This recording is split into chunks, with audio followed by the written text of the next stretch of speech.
Ya, oke. Puji Bapak ya. Kita akan doa ya. Terima kasih Abah Yahweh dalam Yesus HaMashiach. Saya undang kehadiran Bapak Yahweh di tengah-tengah kami, dimanapun kami berada, di dalam nama Yesus HaMashiach, dan saya aktifkan malaikat-malaikat penjaga yang setia kepada Bapak Yahweh, menjagai kami dimanapun kami berada. Di dalam nama Yesus HaMashiach, Kau menuntun langkah-langkah hidup kami, pembicaraan Q&A ini, dan banyak jiwa boleh mendapat pemahaman sehingga boleh berakar, bertumbuh, dan berbuah untuk menyenangkan hati Bapa Yahweh dalam Yesus HaMashiach. Kami terus boleh mendapatkan pewahyuan dan boleh meningkat dalam mencintai Dafar Elohim. Kami ucap syukur nama Yesus HaMashiach. Amen. Haleluya. Silakan Sister Beda lebih. Ya, terima kasih Pak Yosef Roy. Shalom buat kita semua manusia-manusia Elohim. Sebelum kita mulai sesi tanya jawab, ada hal-hal penting yang perlu kita perhatikan, yaitu satu, ruang tanya jawab ini adalah bagian dari kebaktian, jadi berpakaian yang sopan. Kedua, untuk bertanya silakan tekan tombol raise hand terlebih dahulu. Ketiga, sesi tanya jawab ini bukan untuk perdebatan. Keempat, jumlah pertanyaan maksimum 3. Setelah itu berikan kesempatan kepada yang lain, dan jika masih ada pertanyaan lagi, bisa ditanyakan kembali setelah tidak ada yang bertanya. Kelima, kesaksian mohon fokus kepada inti kesaksian sehingga tidak melebar keluar dari inti kesaksian. Keenam, kepada manusia Elohim yang mengikuti meeting ini agar memperhatikan latar belakang atau background saat kamera lagi on atau off supaya memakai simbol atau logo atau gambar yang sesuai dengan kebenaran kitab suci kita, bukan yang beraura duniawi. Yang ketujuh, bagi yang mengikuti Zoom meeting ini supaya lebih memperhatikan lagi posisi on atau off dari kamera kita apabila melakukan kegiatan lain selain duduk ibadah. Mohon untuk meng-off-kan kamera supaya ibadah kita menjadi berkat buat semua yang mengikutinya. Demikian saya sampaikan untuk dapat kita perhatikan. Terima kasih Bapak Yahweh memberkati kita semuanya. Salam. Terima kasih Pak Yosef Roy. Haleluya. Terima kasih Sister Welda. Ya, silakan Sama-sama Pak. Sister Trivena. Silakan. Puji Bapak Yahweh, terima kasih Pak Yosef dan Sis Welda dan semua teman-teman untuk kesempatan. Ya, melihat kondisi juga di tempat saya, wah mulai hantam-hantaman itu guntur. Eh, saya reset dulu. Dan puji Bapak Yahweh, saya mengucap syukur untuk kesempatan yang luar biasa yang masih Bapak Yahweh beri untuk menikmati dari hari ke hari dibaharui. Saya percaya itu karena yang saya lihat bukan yang kelihatan gitu, tapi yang tidak kelihatan seperti kata Rasul Paulus maksud saya. Puji Bapak Yahweh, dengan pengajaran Pak Yosef yang selama 2 hari ini ya, kemarin dan hari ini tuh sangat-sangat luar biasa, dan sekali lagi segala sesuatu yang Bapak Yahweh sampaikan yang barangkali itu udah lama itu seringkali diingatkan ketika uh, Ruah Yahweh mengajar kita, mengajar saya melalui Pak Yosef dengan pembukaan-pembukaan rasa firman, dan itu betul-betul menguatkan dan meneguhkan saya pribadi.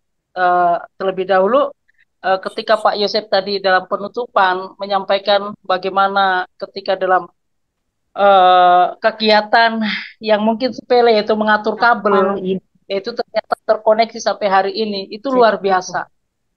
Saya teringat ketika Pak Yosef menyampaikan hal itu, saya mengingat satu hal, ya tiba-tiba, saya juga pernah melakukan itu, dan memang bukan hanya beberapa kali, sehingga itu juga menjadi dampak buat saya sampai hari ini, dan saya merasakan sekali, yaitu satu waktu saya dibawa ke depan gereja saya, dan tiba-tiba ada seorang kakek yang tanya, sebetulnya dia maksudnya mau tanya satu lokasi untuk pekerjaan dia, membangun tembok, membuat tembok, tapi dia kerjanya melukis timbul di tembok, apa itu tepatnya, tapi dia melukis yang timbul di itu tembok, gambar-gambar gitu. Saya katakan saya tidak tahu lokasi yang kakek itu tanyakan, dan saya lihat memang sudah sedikit lesu. Lalu dia bilang, apakah bisa berbagi minum? Begitu dia berkata begitu, jangankan minum, makan saja mari gitu kan. Jadi saya ajak masuk ke pastori, saya suguhkan, itu usianya sudah cukup lanjut juga, kurang lebih hampir 80 tahun waktu itu, tapi masih kuat kakek itu. Jadi saya suguhkan air minum, saya suguhkan apa dia mau, dan makan juga. Puji Bapak Yahweh, dia bersaksi, ya singkat cerita, Dia pulang, Ruah Yahweh kerahkan untuk berikan uang gitu ya. Dia sudah bawa alat-alatnya itu, tapi ya sudah setelah dia pergi, saya sendiri heran, kok saya bisa ketemu dengan kakek itu dan melakukan seperti itu gitu. Ya dan saya tidak lagi lihat kakek yang cukup lambat jalannya, tapi kok udah nggak ada, udah hilang gitu. Nah itu yang seperti Pak Yosef katakan, ya barangkali saya melayani seorang malaikat karena dia bilang boleh nggak berbagi minum gitu ya, haleluya. Itu saya tadi sempat diingatkan waktu Pak Yosef tadi ke apa namanya melakukan aktivitas kecil dalam pelayanan seorang hamba Tuhan yang dikatakan besar pada waktu itu, dan itu terkoneksinya sekarang itu melayani kami, itulah kabel-kabel. Haleluya, luar biasa. Dan saya juga menikmati pemeliharaan Bapak Yahweh itu dahsyat dan luar biasa, dan saya tidak pernah khawatir karena Yeshua selalu ada di dalam saya dan memelihara saya melalui Ruah Yahweh Elohim. Itu yang pertama Pak Yosef, dan ada beberapa kesaksian yang saya percaya ini menguatkan, dan saya sudah sharing dengan Ibu Hadasa, dan saya rindu untuk menyampaikan ini. Saya mengulang kembali apa yang pernah saya sampaikan pada minggu lalu, yaitu ketika saya berdoa pagi hari, ya saya selalu kalau bangun itu seringkali jiwa saya itu sudah menyanyi, dan Ruah Yahweh inginkan nyanyian itulah yang harus saya angkat dalam pujian penyembahan. Oke, saya tunduk, dan kemudian pujian yang jiwa saya nyanyikan itulah kemuliaan bagi Yahweh di tempat yang maha tinggi. Lalu saya menyembah, dan kemudian di medley dengan kurasakan kehangatan dekapan Yesus atau dekapan Yesua. Dan ketika saya menyanyi sambil kurasakan kehangatan, itu saya selalu virtual reality bahwa saya didekap oleh Yesua. Ketika saya didekap merasakan virtual reality dan saya didekap Yesua itu, saya melihat satu ronsen yang saya sudah sampaikan kemarin, minggu kemarin itu, ronsen paru-paru yang gelap. Nah, ronsen paru-paru yang gelap, dan yaitu yang saya sudah sempat saksikan bahwa itu bisa dikarenakan polusi, rokok, atau keturunan, atau beban sakit penyakit, sehingga itu membuat sesak nafas, orang itu sulit untuk bernafas, dan Ruah Yahweh itu langsung berikan solusi untuk lepas atau bisa lega daripada sesak nafas itu hanya datang kepada Yeshua. Darahnya menguduskan, menyucikan, membersihkan, dan sehingga kita diberikan semuanya baru, karena sesuatu yang baru itu hanya dalam Yeshua. Kemudian dia bisa menikmati oksigen samayim. Jadi 3 minggu yang lalu itu Ruah Yahweh sudah mengingatkan kepada saya, dan saya sudah saksikan juga bahwa ketika saya merasakan ada waktu penyembahan, merasakan ada jamahan apa namanya sesuatu yang turun, dan itu saya rasakan dingin, bukan dingin menggigil tapi dingin nyaman. Kemudian ada suara itulah rasakan atau nikmati apa namanya angin samayim, dan ternyata minggu depannya dikonfirmasi oleh Mbak Mutia, ya Mbak Mutia yang dikatakan oksigen samayim, ya itu luar biasa. Dan kemudian berjalannya minggu itu, saya tuh dikonfirmasi ada beberapa manusia Elohim yang memang ketika saya minta konfirmasi bahwa ini benar daripadamu Bapak, itu selalu Ruah Yahweh kerja, dia mengirimkan sesuatu, dan ternyata itulah kode bahwa itulah yang setan mau buat di kedepannya. Ya, itu karena saya sudah mendapatkan beberapa konfirmasi bahwa itu kebanyakan sesak napas, ya sesak napas. Dan makanya kenapa kita didorong untuk menghirup selalu oksigen samayim, dan itu saya lakukan, dan saya doa pun dimanapun kami pergi dan berada, udara yang kami hirup adalah udara samayim. Itu yang saya lakukan. Karena saya mau sehat, karena saya paling tolak saya nggak mau sakit. Dan saya bersyukur pasca peristiwa kecelakaan itu, saya tidak pernah medical check up. Saya tidak pernah melakukan hal-hal yang menurut dokter harus. Saya hanya check up kepada Yeshua, saya menghirup angin samayim, dengan tubuh dan darah Yeshua saya nikmati, dan saya sehat seperti sudah lihat sampai hari ini. Jadi itu merupakan hal yang akan datang, yang akan menimpa, ya yang atau bilang pandemik atau apa saya nggak tahu, pokoknya bisa lepas dari itu kalau kita datang kepada Yeshua, kita dipenuhi oleh darahnya atau hidup oleh karena dibeli oleh darah Yeshua, lalu kita menghirup udara samayim, itu baru kita bebas dan paru-paru kita sehat. Itu yang ingin Ruah Yahweh saya sampaikan saat ini, karena saya sudah mendapat konfirmasi lagi. Dan kemudian itu disambung pada hari kemarin, waktu kita penyembahan kemarin, ya, itu kembali saya diberikan ronsen, penglihatan ronsen, ya. Tapi ronsen ini kali ini tidak ada kepalanya, jadi tidak ada tengkoraknya, ronsennya itu hanya bagian tulang begini, semua tulang dari bagian tulang belikat sini sampai ke bawah. Jadi saya diberitahukan tulang itu dia mengingatkan untuk betul-betul menguatkan tulang. Saya percaya bukan hanya tulang secara jasmani, tetapi secara rohani. Yaitu dia mengingatkan jangan sampai dalam menghadapi peperangan ini kita tulang kita itu rapuh atau yang dibilang di sini saya catat osteoporosis rohani. Ya nanti Pak Yose bisa menjelaskan itu. Jadi dalam menghadapi pertempuran yang semakin sengit saat ini, kita tidak boleh daya tahan tubuh kita atau tulang kita itu kropos, nggak boleh. Jadi itulah salah satu solusinya darah Yesua, tubuh Yesua, lalu kita hirup udara Shamayim supaya tulang kita ini kokoh sehingga mengangkat peralatan senjata Shamayim itu betul-betul kita kuat. Dan ini perlu untuk diperhatikan. Itu yang saya dapatkan kemarin. Itu yang kedua Pak Yosef. Lalu yang ketiga, waktu saya sudah sampaikan ke Ibu Adasa pada hari Jumat ya melalui voice note. Nah, tetapi saya dapatkan itu hari Rabu. Karena pas lagi doa pagi saya diingatkan kembali, kamu saksikan gitu, sampaikan ke Ibu Adasa gitu ya. Jadi waktu hari Rabu itu ya biasa. Dalam waktu doa saya itu saya diberitahukan satu hal yaitu Pak Yosef Roy ya. Haleluya. Saya katakan wah luar biasa Bapak Yahweh. Saya katakan tidak heran segala sesuatu yang kau berikan itu memberikan untuk saya pribadi pertumbuhan iman, pertumbuhan rohani, baik juga berdampak kepada anak saya, keponakan saya, juga mbak saya. Mbak saya, maaf kata, sekarang lagi gila-gilaan baca firman. Ya, baru beberapa bulan, dia sudah di Yehezkiel. Saya bilang, wah, salah saya. Jadi baru beberapa bulan kemarin itu sekarang sudah di Yehezkiel.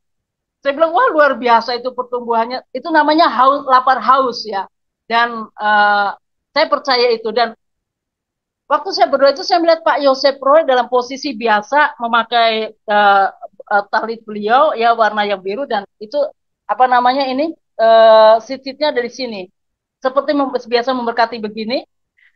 Itu saya lihat Pak Yosef Roy itu. Tapi yang buat saya tercengang ternyata bentuk menorah yang di belakang Pak Yosef itu, ya, saudara bisa lihat kan bentuk menorah yang di belakang Pak Yosef itu yang saya lihat ternyata bukan menorah begitu saja, tetapi dia seperti menyerupai burung merpati, dia mengepakkan sayapnya begini memberkati Pak Yosef. Saya diteguhkan kemarin dengan Pak Yosef berkata waktu mulai pengajaran bahwa Ruah Yahweh inginkan saya melakukan ini. Nah, mungkin Pak Yosef masih dapat ingat ya, Pak, Ruah Yahweh ingin saya melakukan yang ini. Maksudnya Pak Yosef ingin mungkin menyiapkan yang ini, tapi Ruah Yahweh maunya yang ini gitu. Itu saya terkonfirmasi kemarin di situ. Jadi dia seperti membentuk serupa merpati, dia mengepakkan sayap begini dan dia menaungi Pak Yosef. Jadi betul-betul bahwa ya saya mendoakan bahwa urapan daripada Ruah Yahweh itu terus dialirkan dan apa yang diucapkan Pak Yosef, saya percaya bukan sekedar lidah dan mulut Pak Yosef saja, tetapi dalam tuntunan Ruah Yahweh Elohim untuk membimbing kita, mendidik kita sebagai murid, dipersiapkan menjadi mempelai Yeshua. Itu luar biasa. Itu yang saya bukan saja cukup ya, sangat kagum. Ya, melihat sosok yang di belakang Pak Yosef yang sekarang kita lihat itu hanya menorah, bentuk menorah. Tapi sejatinya itulah Ruah Yahweh Elohim. Menorah itu sendiri. Wah, saya luar biasa. Saya bilang, wah luar biasa. Itu memang menyerupai burung merpati. Dia mengepakkan saya begini. Wah, haleluya. Itu yang saya lihat. Jadi, itu seperti saya yakini ada pengajaran dari Shamayim yang empunya adalah Yahweh Yeshua. Haleluya. Itu yang ketiga Pak Yosef. Sebab luar biasa segala apa yang saya nikmati di dalam pelayanan menorah. Itu saya belajar seperti Samuel. Saya tidak akan membiarkan satu pun gugur. Saya tidak akan pernah membiarkan satu pun firman yang disampaikan ini gugur. Ya, saya bersyukur. Dan yang terakhir yang saya mau sampaikan bahwa ketika saya membaca daftar, saya lupa hari apa, tetapi ini juga mengingatkan saya juga untuk kita semua. Ketika saya membaca daftar, biasa jam 3 sore saya udah waktunya baca daftar. Itu tiba-tiba ada kupu-kupu datang. Dia ada kupu-kupu datang, warnanya hanya dua. Ya, warnanya hanya dua, yaitu hitam dan putih. Itu kupu-kupu terbang di depan saya, terus terbang di atas kitab suci gitu ya. Saya heran, cuma satu datang, tapi dia lalu pergi gitu ya. Saya renungkan kenapa ya gitu, kenapa? Dia mengingatkan, ingat dunia semakin dipenuhi kegelapan dan putih itu yang kecil yang apa totol-totol itu warna putih yang totol-totol kecil. Jadi apa namanya kebenaran itu akan terus ditekan oleh kegelapan itu. Tinggal bagaimana kita merespon. Ya, jadi memang sedikit sekali yang bisa mendapatkan kebenaran itu di tengah kegelapan dunia. Itu maksudnya. Wah, saya renungkan luar biasa. Tapi saya diteguhkan dengan sore itu ketika saya keluar. Saya kembali melihat pelangi yang sangat lama saya tidak lihat pelangi. Saya lihat pelangi. Wah, saya bilang, Bapak Yahweh, terima kasih. Aku hidup oleh karena janjimu. Dan aku berjalan di atas pelangi. Haleluya. Itu yang saya nikmati, Pak Yosef. Jadi dunia semakin gelap, tetapi dia mau supaya terang kita itu terus bercahaya, sekalipun cuma setitik, supaya itu menjadi berkat bagi kita semua. Ini yang dapat saya sampaikan, Pak Yosef, saat ini, dan biar kiranya ini menjadi berkat bagi kita. Jangan sampai kita lemah, kita tidak boleh berpenyakit osteoporosis, supaya kita tetap kuat dalam peperangan ini. Bapak Yahweh memberkati kita semua, dan shalom. Haleluya. Terima kasih Sister Trivena untuk pernyataan-pernyataannya. Ya, memang zaman akhir ini sudah sangat dekat-dekat sekali. Terus setiap hari akan semakin mendekat. Jadi hati-hati, ya. Kitab Wahyu mengatakan yang jahat akan tambah jahat, yang kudus akan semakin kudus. Jadi kita harus berada di posisi di mana memperkenankan hati Bapak Yahweh. Ya, haleluya. Jadi jangan sampai tulangnya keropos. Ya, puji Bapak ya. Terima kasih, Sister Trivena. Saya beralih ke Bro Adi. Silakan, Bro Adi. Ya, puji Bapak Yahweh, salam Pak Yosef Roy, tim Arizona, dan teman-teman semua, saudara-saudari, manusia-manusia Elohim. Pak Yosef Roy, sebelum saya bertanya, saya mau kesaksian sedikit, dan izinkan saya untuk membaca Wahyu 22, ayat 12. Dan lihatlah aku datang segera, dan upahku ada bersamaku untuk membalaskan kepada setiap orang sesuai dengan pekerjaannya. Jadi saya mau kesaksian sedikit Pak Yosef Roy tentang apa yang saya alami di Jemaat Menorah, karena saya pulang dari pelayanan di Jemaat Menorah di kota Bengkayang, di daerah Bengkayang itu hari Jumat. Ya, jadi seperti ini Pak Yosef Roy, tentunya kita yang percaya Bapa Yahweh di dalam Yesua HaMasiah, yang beriman dan percaya, jadi senantiasa kita akan diberkati dengan buah-buah. Jadi bukan hanya kita menginjili, bukan hanya kita memberitakan tentang nama kudus Bapa Yahweh di dalam Yesua HaMasiah ataupun tentang kebenaran-kebenarannya, tetapi di luar dari itu semua kita juga akan memperlihatkan buah-buah dari Bapa Yahweh. Ya, apakah buah-buah itu? Ya, contohnya sekali lagi saya saksikan Pak Yosef Roy dan teman-teman, Pak Mering Sandi, jiwa yang terakhir saya baptis pembaharuan di Bengkayang, itu umurnya adalah 76 tahun, Pak Mering Sandi. Dan Pak Mering Sandi ini adalah papanya dari Pak Asin, ya, jemaat yang namanya Pak Asin. Jadi sebelum dibaptis pembaharuan, orang tua ini sebenarnya sakit-sakitan, Pak Yosef.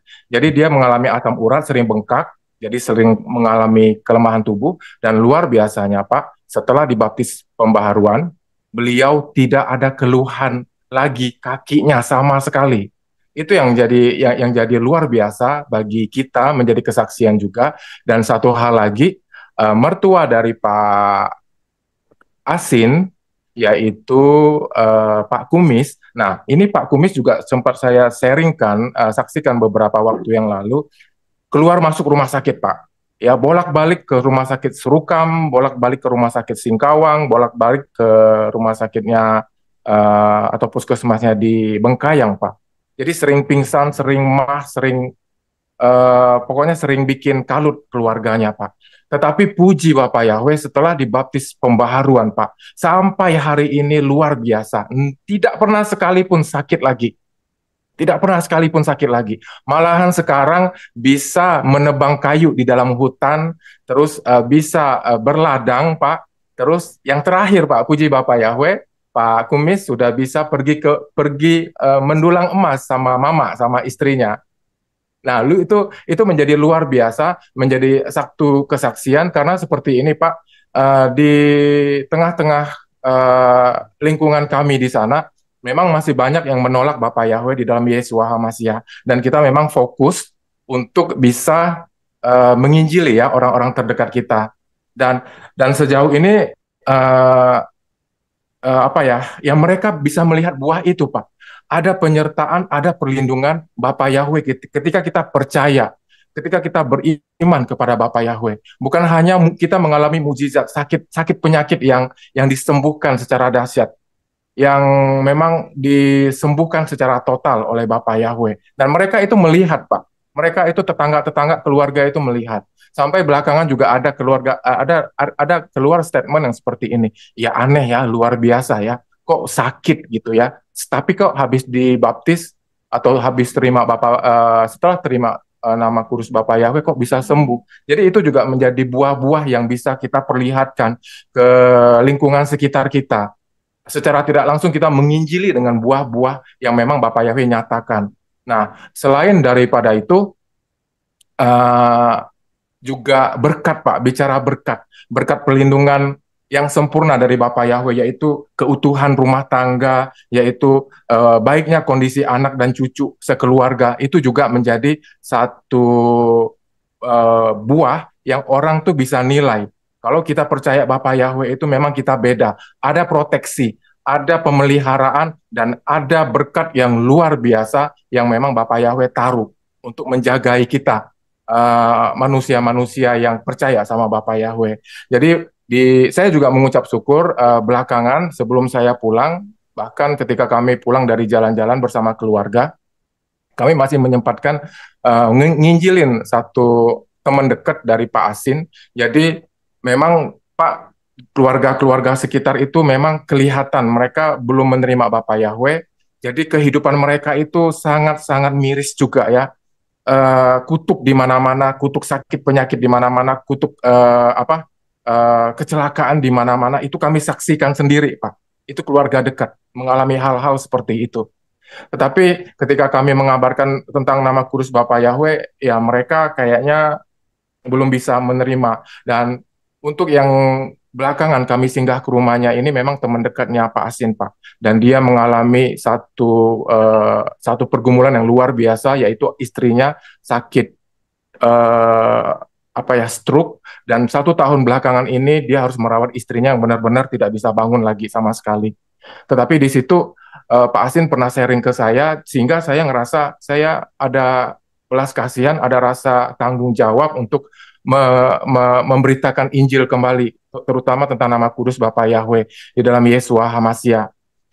Karena orang ini sebenarnya pernah mau percaya Bapak Yahweh dan pernah bergabung di dalam komunitas di Jemaat Menorah sebelum saya pergi ke sana. Cuman karena satu dan lain hal dia undur, Pak.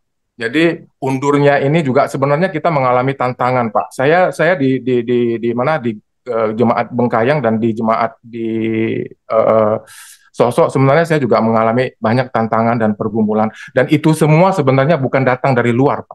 Malahan datangnya dari dalam, dari orang dekat-dekat sendiri. Tetapi puji Bapak Yahweh berkasih karunia. Jadi apapun yang salah, apapun yang tidak benar, apapun yang tidak berasal dari Bapak Yahweh, itu pasti akan disingkapkan pada akhirnya.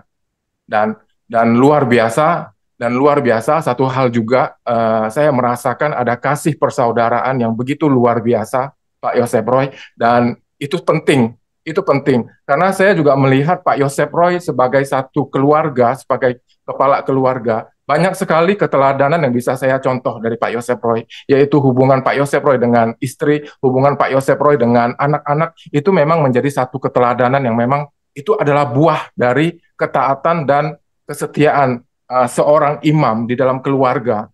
Itu memang harus ada kerukunan, memang harus ada keutuhan keluarga.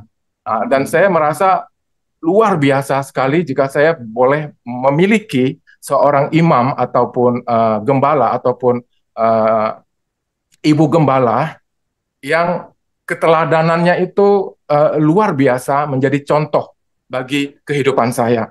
Jadi bicara keluarga itu juga bicara buah itu, dan itu sangat penting, karena ketenangan jiwa kita, ketenangan batin kita itu juga ditentukan mulai dari keluarga. Kalau keluarga kita rukun, kalau keluarga kita dipenuhi dengan kasihan, dipenuhi dengan belas kasihan Bapak Yahweh, itu begitu indah, begitu dahsyat dan begitu indah. Dan luar biasanya lagi ketika saya menyaksikan Pak Yosef Roy, Sister Hadassah Fang Fang, Angel, terus Elizabeth itu bisa menyatu di dalam melayani Bapak Yahweh, itu luar biasa, dan itu jarang sekali bisa kita ketemukan. Dan di sini bukannya saya mau memuji atau apapun, tetapi saya ini bicara fakta, karena segala sesuatu itu harus mulai dari keluarga, karena keluarga adalah buah yang bisa kita perlihatkan ke orang-orang di luar sana, dan mereka pada akhirnya akan berpikir sendiri, oh ini yang percaya Bapak Yahweh ini seperti ini buahnya,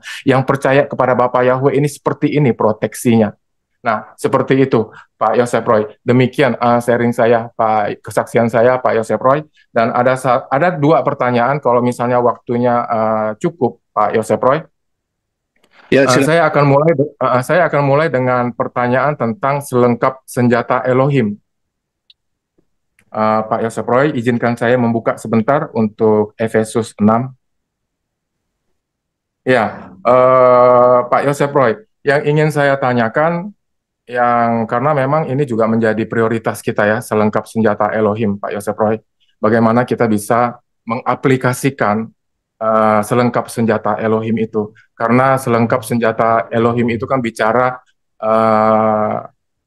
selengkap senjata Elohim yang bentuknya spiritual, yang bentuknya roh. Mungkin Pak Yosef Roy bisa jelaskan sedikit ya mengenai selengkap senjata Elohim itu, yang mulai dari berikat pinggangkan kebenaran, berbaju jirakan keadilan, dan berkasutkan kerelaan memberitakan Injil damai sejahtera, karena itu menjadi senjata-senjata yang harus memang kita miliki, dan kita ngerti juga pengertiannya. Seperti itu Pak Yosef Roy. Demikian. Terima kasih sebelumnya, Bapak Yahweh memberkati. Ya, terima kasih Bro Adi. Jadi ini anugerah yang Elohim Yahweh kerjakan, bukan karena kekuatan saya, bukan karena kemampuan saya, ya.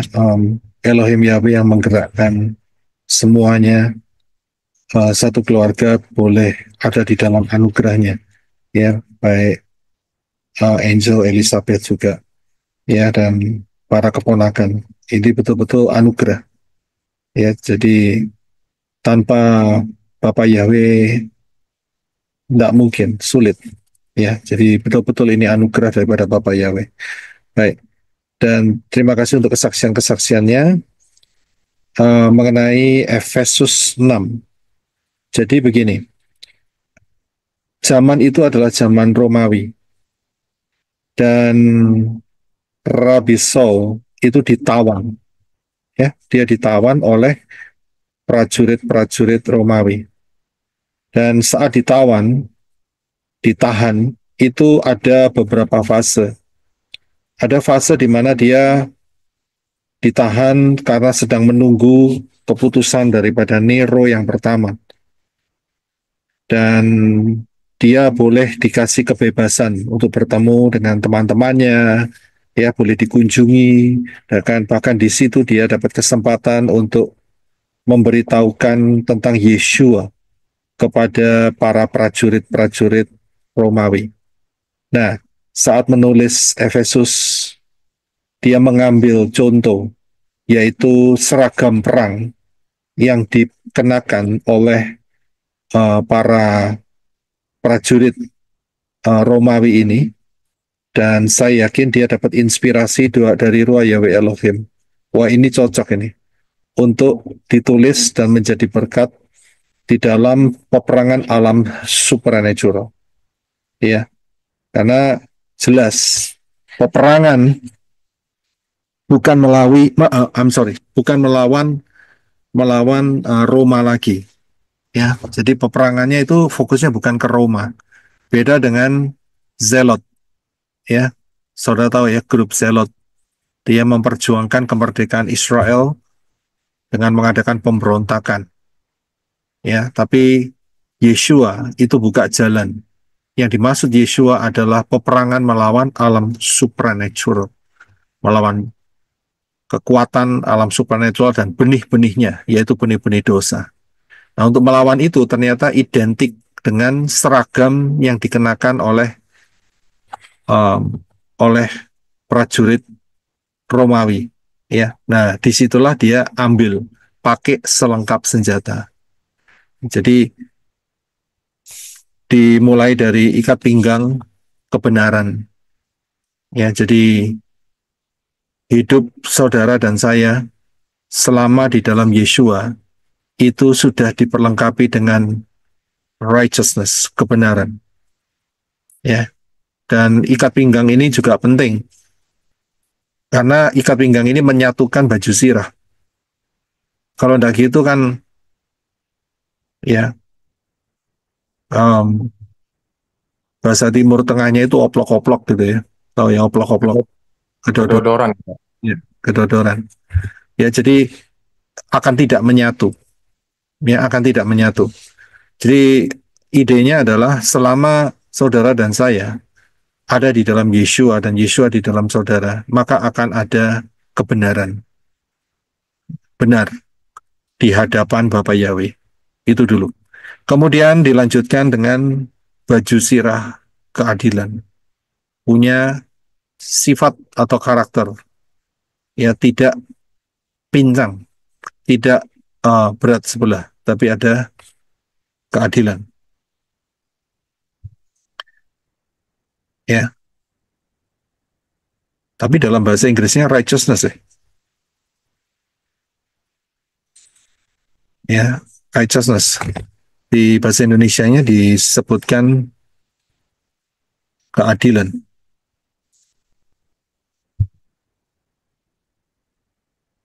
Ya. Kemudian yang selanjutnya adalah alas kaki. Alas kaki adalah perlengkapan di mana Ruah Yahweh Elohim akan nuntun saudara untuk boleh menjadi impact. Ya, jadi mengalasi kaki dengan kesiapan Injil damai sejahtera. Jadi saat saudara diperhadapkan dengan pertanyaan, mengapa engkau memilih Yesua? Dan saudara siap untuk memberikan jawabannya. Ya, ya saya yakin saudara sudah paham kenapa kita pilih Yeshua. Kenapa kita pilih Bapa Yahweh di dalam Yeshua Masya. Jadi saudara harus memperlengkapi dengan itu. Dan pakailah perisai iman, karena dengan perisai iman maka dapat memadamkan semua panah api dari si jahat. Ya, jadi ini suatu pertempuran. Mereka menggunakan panah dan panahnya dikasih api ujungnya. Ya, jadi untuk memadamkan itu menggunakan iman yang kuat. Nah, iman itu timbul dari mana? Iman timbul dari pendengaran. Pendengaran akan firman Elohim. Ya, jadi disitulah. Dan kemudian pakai ketopong keselamatan. Pikiran harus dijaga.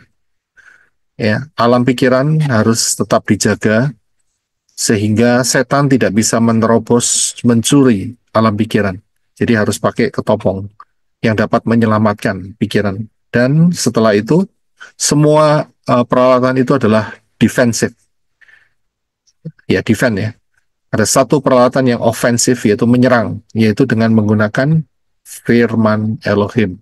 Nah, ini kalau saudara perhatikan saat Yeshua dicobai sama Satan setelah puasa 40 hari 40 malam, Yeshua selalu mengutip ada tertulis, dan ada tertulis. Ya, jadi inilah. Dan kemudian tidak selesai sampai di sana sebetulnya. Tapi ditambahi sama Rasul Paul, yaitu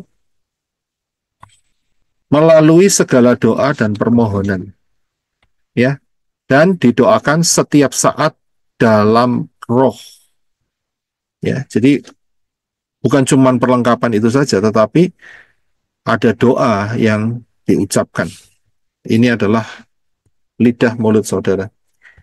Dan kemudian juga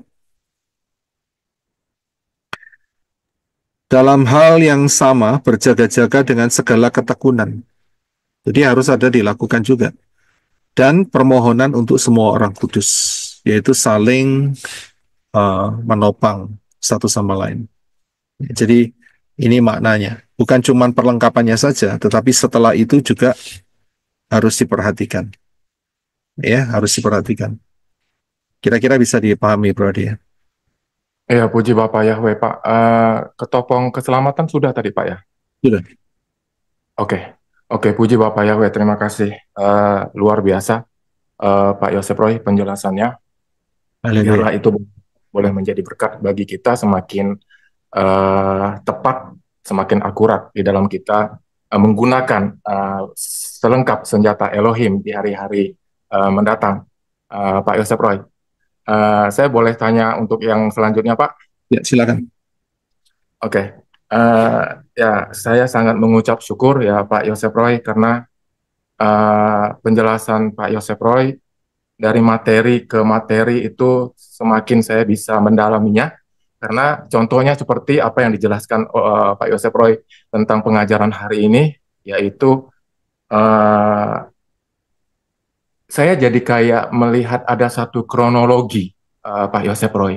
Jadi kisah demi kisah Abraham, Ishak dan Yakub ya kita sampai kepada Yakub yaitu kenapa bangsa Israel dibawa masuk ke dalam Misraim dan akhirnya mengalami perbudakan di situ.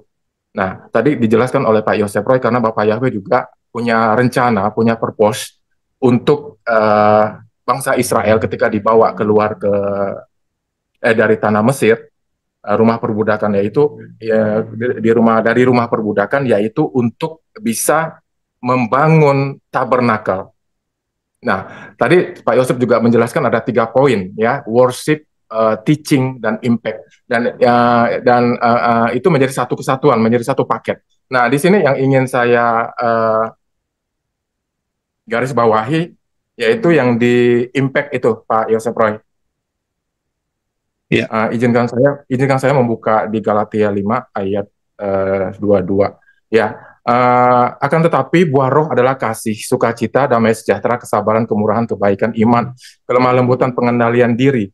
Tidak ada hukum yang menentang hal-hal itu. Nah, ini kan versi rohnya, buah rohnya, Pak Yosef Roy. Tetapi ada versi juga pekerjaan kedagingan.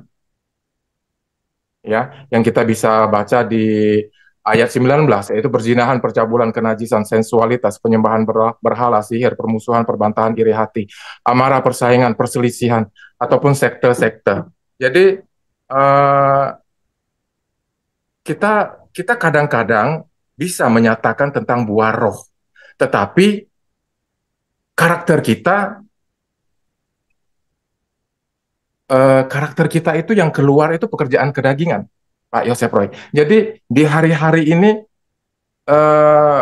bagaimana caranya Pak Yosef Roy?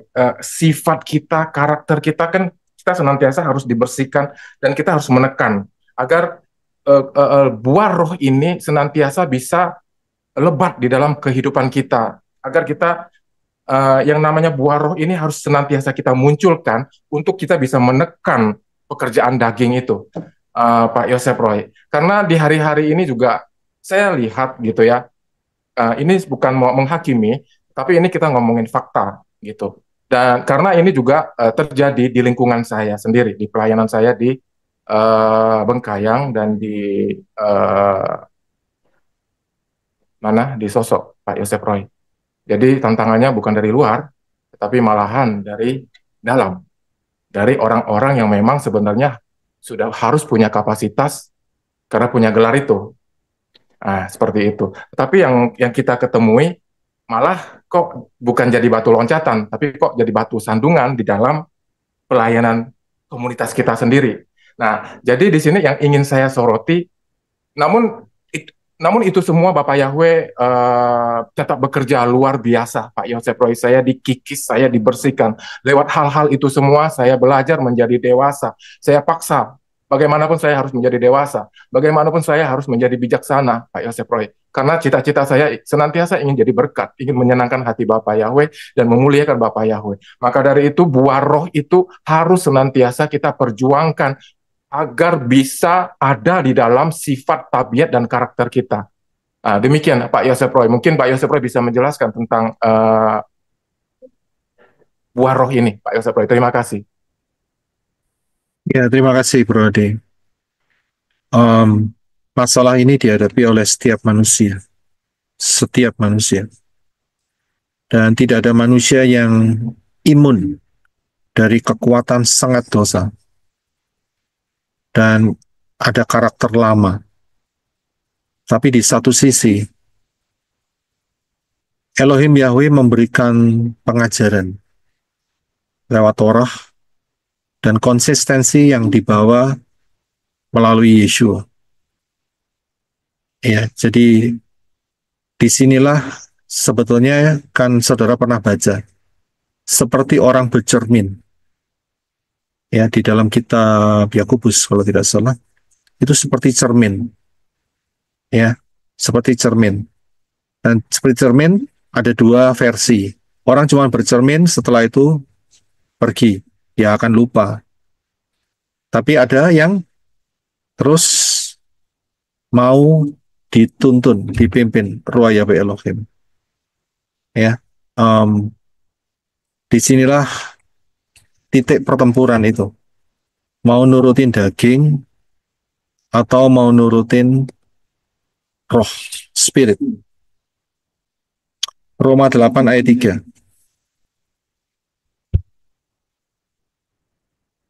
Sebab jika kamu hidup menurut daging, kamu akan mati. Tetapi jika oleh roh perbuatan-perbuatanmu tubuh itu dibawa dalam kematian, kamu akan hidup. Saya bisa lihat, bukan berarti saudara bunuh diri saudara sendiri. Enggak, bukan itu. Itu namanya bunuh diri. Itu dosa. Tetapi Yeshua pernah mengatakan menyangkal diri. Ya, menyangkal diri. Ya, saudara bisa melihatnya di sini. Jadi ini yang difokuskan oleh Elohim Yahweh. Supaya dari situ maka karakter akan terus dikikis, dan ini perlu waktu, saudara. Ya, perlu waktu. Tapi ingat satu hal, tetap di dalam Yeshua. Kalau firmanmu ada di dalam firmanku, Yeshua yang bilang ya, karena firmanku dalam hidupmu, maka kamu akan menjadi murid-muridku. Ya, jadi semaksimal mungkin kita mengusahakan hidup kita ya semaksimal mungkin masuk di dalam firman. Begitu. Ya, jadi jangan sampai keluar. Ya, kira-kira bisa dipahami ya. Puji Bapak Yahweh, puji Bapak Yahweh, Pak Yosef Roy. Ya, terima kasih Pak Yosef Roy buat penjelasannya. Saya dapat poin pentingnya, yaitu menyangkal diri, Pak Yosef Roy. Terima kasih, Bapak Yahweh berkati. Salam. Iya, jenis menyangkal diri beda ya dengan ada orang-orang yang menyangkal diri. Agama-agama lain juga melakukan hal yang sama, menyangkal diri, ya kan? Tetapi beda dengan saudara dan saya. Saudara dan saya melepas baju lama, mengenakan Yeshua. Mengenakan Yeshua. Ya, dan sebetulnya ini proses yang akan memberikan benefit buat saudara dan saya, karena satu kali nanti saudara dan saya akan menerima tubuh kemuliaan. Ya, akan menerima tubuh kemuliaan. Jadi jangan disamakan, oh saya harus menyangkal diri. Tidak begini, tidak begitu. Tapi fondasinya apa dulu menyangkal diri? Fondasi, saudara dan saya harus kembali kepada firman Elohim. Di luar itu, penyalahkanlah diri saudara, itu hanya kamuflase, yaitu kesombongan yang tersembunyi. Saya tidak begini, saya tidak begitu, begitu. Ya, kamuflase. Ya, jadi paham ya. Jadi betul-betul kita diubah seperti contoh yang telah Elohim Yahweh berikan. Yesua. Ya, puji Bapak Yahweh. Bisa dipahami, Bro dia. Oh, puji Bapak Yahweh, Pak. Terima kasih, Pak Yosef. Puji Bapak Yahweh. Ya, terima kasih. Saya beralih ke Pak Mahlon. Silakan Pak Mahlon. Baik, salam, Ya, salam silakan. Pak Roy, salam semua manusia-manusia yang uh, maaf, sini saya mau bersaksi tadi ketika penyembahan lagu All in All. Jadi tadi Ibu Trivena bersaksi bahwa ketika dia memuji Tuhan, dia seperti dipeluk begini. Dan saya tadi ketika saya minta maaf dulu bahwa saya setiap kali ikut Zoom, nanti awalnya ketika Shema makan perjamuan saya sama suami saya, tapi kalau masuk dalam pujian penyembahan saya sendiri, jadi saya turun ke bawah biar suami sendiri di atas. Jadi saya ikut di bawah pakai HP, suami yang sama laptop di atas. Jadi tadi ketika nyembah lagu All in All, saya ini rasa hati kayak gimana gitu. Terus Bapak Yahweh bilang, kalau kamu menyembah saya, itu saya sedang memeluk kamu. Kamu juga meluk, itu waktunya kamu bermanja-manja dengan saya. Itu suaranya kayak gitu. Jadi waktu menyembah, memuji itu engkau memuji aku, tapi saat kau menyembah, kamu harus merasakan bahwa itu saya sedang bermanja-manja dengan kamu. Jadi saya nangis dengan mati. Oh, jadi ternyata kalau kita menyembah Tuhan itu seperti itu, bisa merasakan Bapak Yahweh yang luar ketika air mata itu semua itu yang saya tahu yang Bapak Yahweh bilang bahwa itu sementara dia ada bermanja-manja dengan kita. Dia peluk kita, kita juga harus memeluk. Jadi dikasih di bayangan saya bahwa saya taruh kepala saya di pundaknya Bapak Yahweh gitu. Jadi saya nangis tengah mati, saya bilang, oh ternyata begini kalau mau nyembah Tuhan. Jadi Tuhan mau dengan ketulusan, jadi kita bisa merasakan di pundak kapan, merasakan. Sebenarnya saya tidak mau bersaksi, karena saya dengar Ibu Trivena tadi ngomong bahwa dia kalau nyembah Tuhan sama kayak dia peluk ini. Jadi saya bilang sama Pak, saya bilang, aduh tadi saya dapat kayak gini. Waktu saya nyembah, saya hati rasa kayak tidak damai, kayak rasa gimana gitu. Jadi suara itu sangat-sangat jelas. Waktu kamu menyembah saya, itu saya sementara bermanja-manja dengan kamu, gitu. Jadi harus peluk, rasakan dia peluk, kita juga harus memeluk dia. Saya bilang, oh ternyata, jadi saya nangis sama dia. Jadi saya bersyukur bahwa selama ini tidak ada di pikiran saya bahwa Tuhan mau peluk kita, kita juga mau peluk Tuhan. Tapi ternyata ketika kita menyembah itu saatnya Bapak Yahweh mau bermanja-manja dengan kita. Kita harus bermanja-manja dengan Tuhan. Itu yang kasih suara jelas. Sampai saya nangis. Itu lagu ini saya tidak bisa nyanyi lagi. Saya nangis, saya bilang terima kasih Tuhan. Jadi saya langsung bayangkan saya ada peluk Tuhan. Saya ada taruh kepala saya di pundaknya gitu. Saya langsung bayangan begitu, sudah saya langsung di pikiran saya. Jadi saya rasakan damai itu, rasakan yang tadinya kira rasa ini hilang semua. Mungkin itu saja Pak yang saya mau saksikan. Tuhan berkati. Terima kasih Ibu Eva. Terima kasih. Saudara siap nggak kalau saya mengutarakan satu hal yang ekstrim? Siap nggak? Saya akan ungkapkan satu hal yang ekstrim. Yang ekstrim ya. Saudara, jangan mikir negatifnya dulu. Ikutin dulu. Kita coba berpikir secara pola dewasa. Tapi ini ekstrim. Ya, ekstrim. Siap ya? Buka di dalam 1 Korintus. 1 Korintus. Ini Sister Trivena udah cengengas-cengengas, saya ngerti ini. Pasal berapa kira-kira? Sister Trivena udah cengengas-cengengas sih, ngerti ya?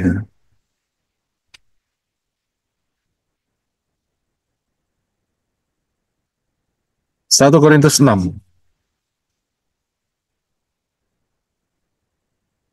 Siap? Ayat 13 sampai 20. Silakan, siapa yang membaca? Saya Pak, 1 Korintus 6 ayat 13 sampai 20. Makanan untuk perut dan perut untuk makanan, tetapi Elohim akan melenyapkan yang ini dan yang itu. Dan tubuh bukanlah untuk percabulan, melainkan untuk Tuhan, dan Tuhan untuk tubuh. 14. Dan Elohim yang juga telah membangkitkan Tuhan, dia pun akan membangkitkan kita melalui kuasanya. 15. Tidak tahukah kamu bahwa tubuh kamu adalah anggota-anggota Hamasyah? Dengan mengambil anggota-anggota Hamasyah, bolehkah aku kemudian menjadikannya anggota-anggota pelacur? Kiranya itu tidak terjadi. 16. Atau tidak tahukah kamu bahwa orang yang terikat kepada pelacur, ia menjadi satu tubuh, sebab dia berfirman, keduanya akan menjadi satu daging. 17. Namun, orang yang terikat kepada Tuhan, dia menjadi satu roh. 18. Jauhilah percabulan. Setiap dosa apapun yang orang dapat berbuat, itu adalah di luar tubuh. Tetapi yang melakukan percabulan, dia berdosa terhadap tubuhnya sendiri.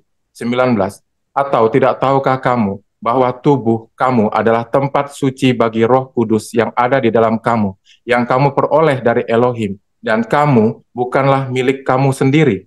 20. Sebab kamu telah dibeli dengan sebuah harga. Karena itu, muliakanlah Elohim dengan tubuhmu dan dengan rohmu yang adalah milik Elohim. Amin. Amen. Ini Rasul Paulus ini ngomong apa?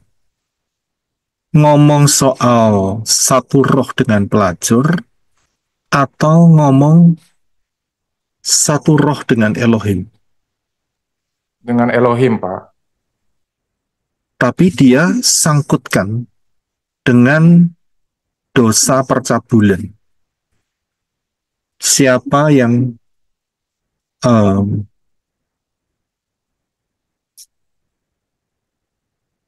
ayat 16, siapa yang terikat pada pelacur, dia menjadi satu tubuh.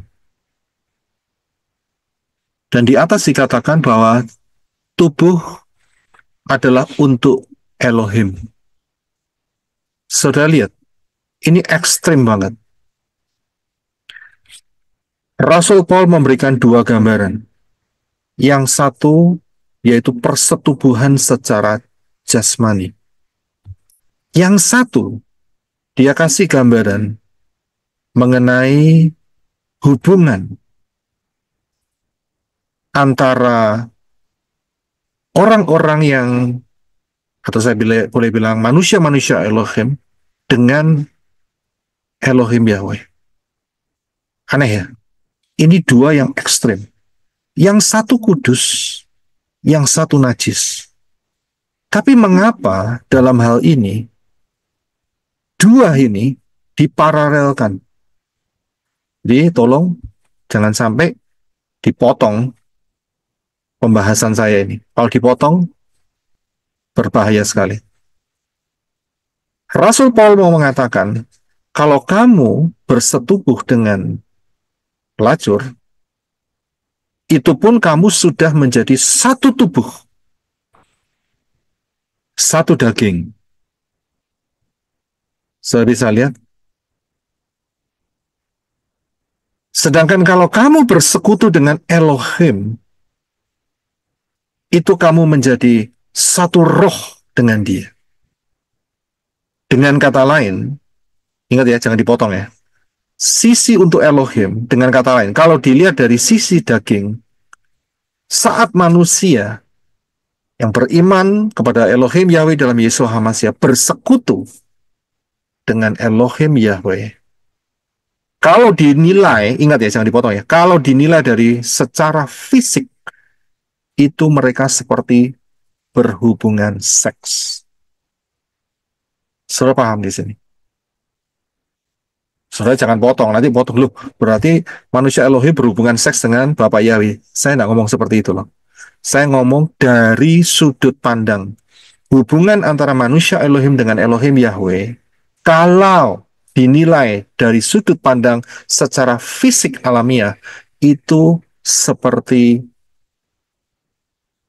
hubungan seks. Karena itu, saudara dan saya, saat Yeshua datang, harpazo, saudara dan saya menjadi mempelai-mempelai Yeshua HaMashiach.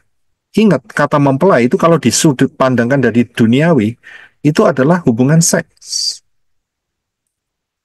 Ingat ya, bukan berarti saudara dan saya berhubungan seks dengan Elohim Yahweh. Tidak.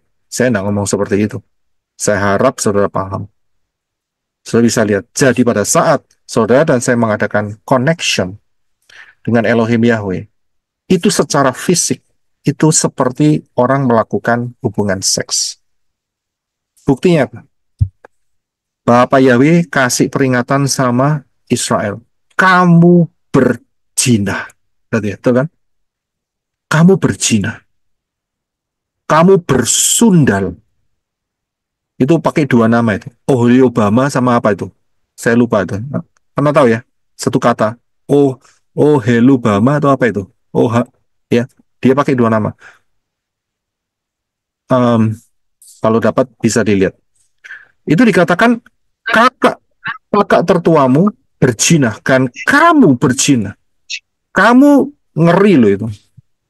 Kalau Elohim Yahweh ngomong.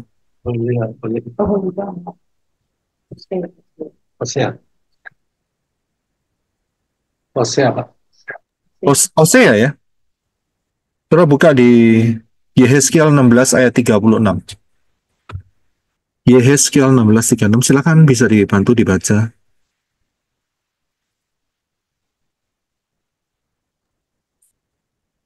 Saya boleh baca Pak Yosef? Iya, silakan.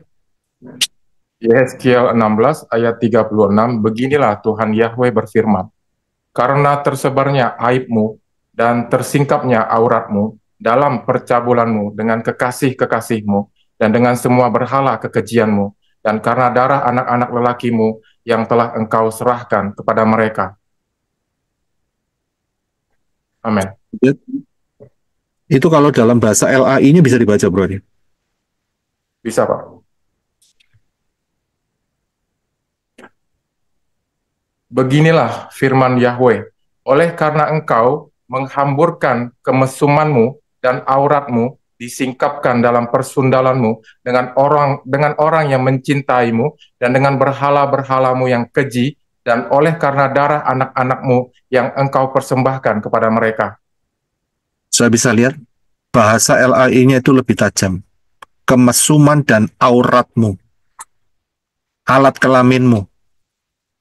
Saya bisa lihat, padahal ini hubungan Israel menyembah berhala-berhala. Jadi, dari sini kita bisa lihat, orang yang menyembah bukan kepada Yahweh Elohim di dalam Yeshua HaMashiach, mereka berhubungan seks dengan roh-roh jahat. Siapapun itu, tidak peduli, termasuk yang akan dunia rayakan, yaitu si Satan Claus. Dia berhubungan seks dengan dewa Saturnalia. Mereka semua yang merayakan paganisme. Bapak Yahweh benci. Inilah kenapa di hadapan Bapak Yahweh mereka itu jadi satu roh. Mereka itu bersundal. Mereka itu berzina. Mereka itu tidak punya akhlak, tidak tahu malu, menajiskan dirinya, berhubungan seks dengan roh-roh duniawi. Saudara bisa lihat analoginya. Tapi kalau saudara dan saya sama posisinya, berhubungan dengan Elohim Yahweh, dan itu dilihat dari sisi manusiawi, saudara dan saya berhubungan seks dengan Elohim Yahweh. Jangan dipotong ya. Tolong jangan dipotong. Saudara bisa lihat di sini. Kesatuan spirit di hadapan Bapak Yahweh itu sama dengan hubungan suami istri. Karena itu, kalau saudara, saya nggak sempat nyarikan ini, kata tahu, aku tahu, I know. Saudara tahu kata know, kata tahu, itu bukan cuma tahu. Itu merefer kepada hubungan seksual. I know. Saya tahu. Itu arahnya ke sana, saudara. Pantas di hadapan Bapak Yahweh. Bapak Yahweh benci akan orang-orang yang menyembah selain menyembah Dia. Bapak Yahweh benci dan jijik. Saya bisa lihat. Bisa paham di sini. Ini ekstrim banget. Ya, paham ya? Ada yang mau ditanyakan? Jadi ada yang mau ditanyakan mengenai hubungan ini. Jadi nggak kaget kalau sampai dialami oleh Ibu Eva di dalam menyembah. Terus kemudian ada suara yang mengatakan, gimana Ibu Eva? Engkau gimana? Tadi kesaksiannya gimana? Apa sih? Menyembah, kalau memuji ya kita muji Tuhan ini, tapi kalau kau menyembah itu kau sementara bermanja-manja dengan Yes. saya.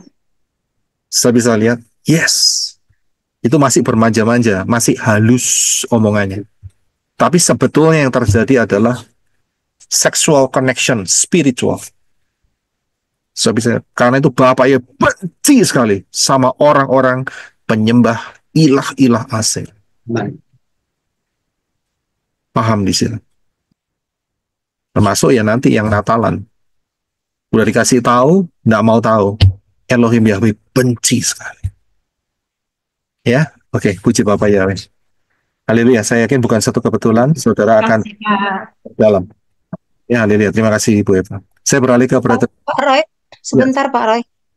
Itu kalau dalam 1 Korintus 6 tadi Pak Yosef Roy, itu kan katanya kepada pelacur ya Pak Yosef Roy. Nah, itu apakah ya saya yakin bukan hanya pelacur saja Pak Yosef Roy, misalnya berhubungan dengan secara fisik ya Pak Yosef Roy, mungkin berhubungan dengan orang lain begitu, yang kan pelacur ini dengan apa ya, kata lain selingkuhan kan sangat berbeda Pak Yosef Roy. Pelacur itu kan ya apa profesinya seperti itu, tetapi kan ada di dunia kita ini kan ada yang seperti perselingkuhan, dia berselingkuh tetapi bukan dengan pelacur. Apakah itu termasuk Pak Yosef Roy? Karena kan nanti kalau pelacur ini kan konteksnya berbeda dengan kepada orang lain, istilahnya memberikan dirimu terikat dengan orang lain gitu, misalnya istri orang lain atau suami orang lain, begitu maksud saya Pak Yosef Roy. Ya, jadi pandangan daripada Rabbi Saul itu mengambil yang paling ekstrim, yaitu dengan menggunakan pelacur. Tapi sebetulnya intinya apa? Mereka menjadi satu tubuh. Nah, satu tubuh ini bisa tergenapi di mana? Ya, hubungan antara suami istri. Laki dengan perempuan. Saya bisa lihat,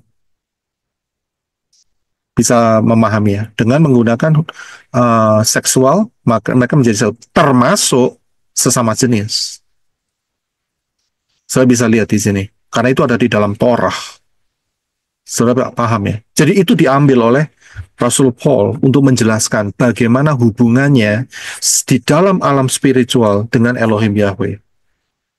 Tapi yang dipakai suatu gambaran yang sangat ekstrim. Ekstrim banget, saudara.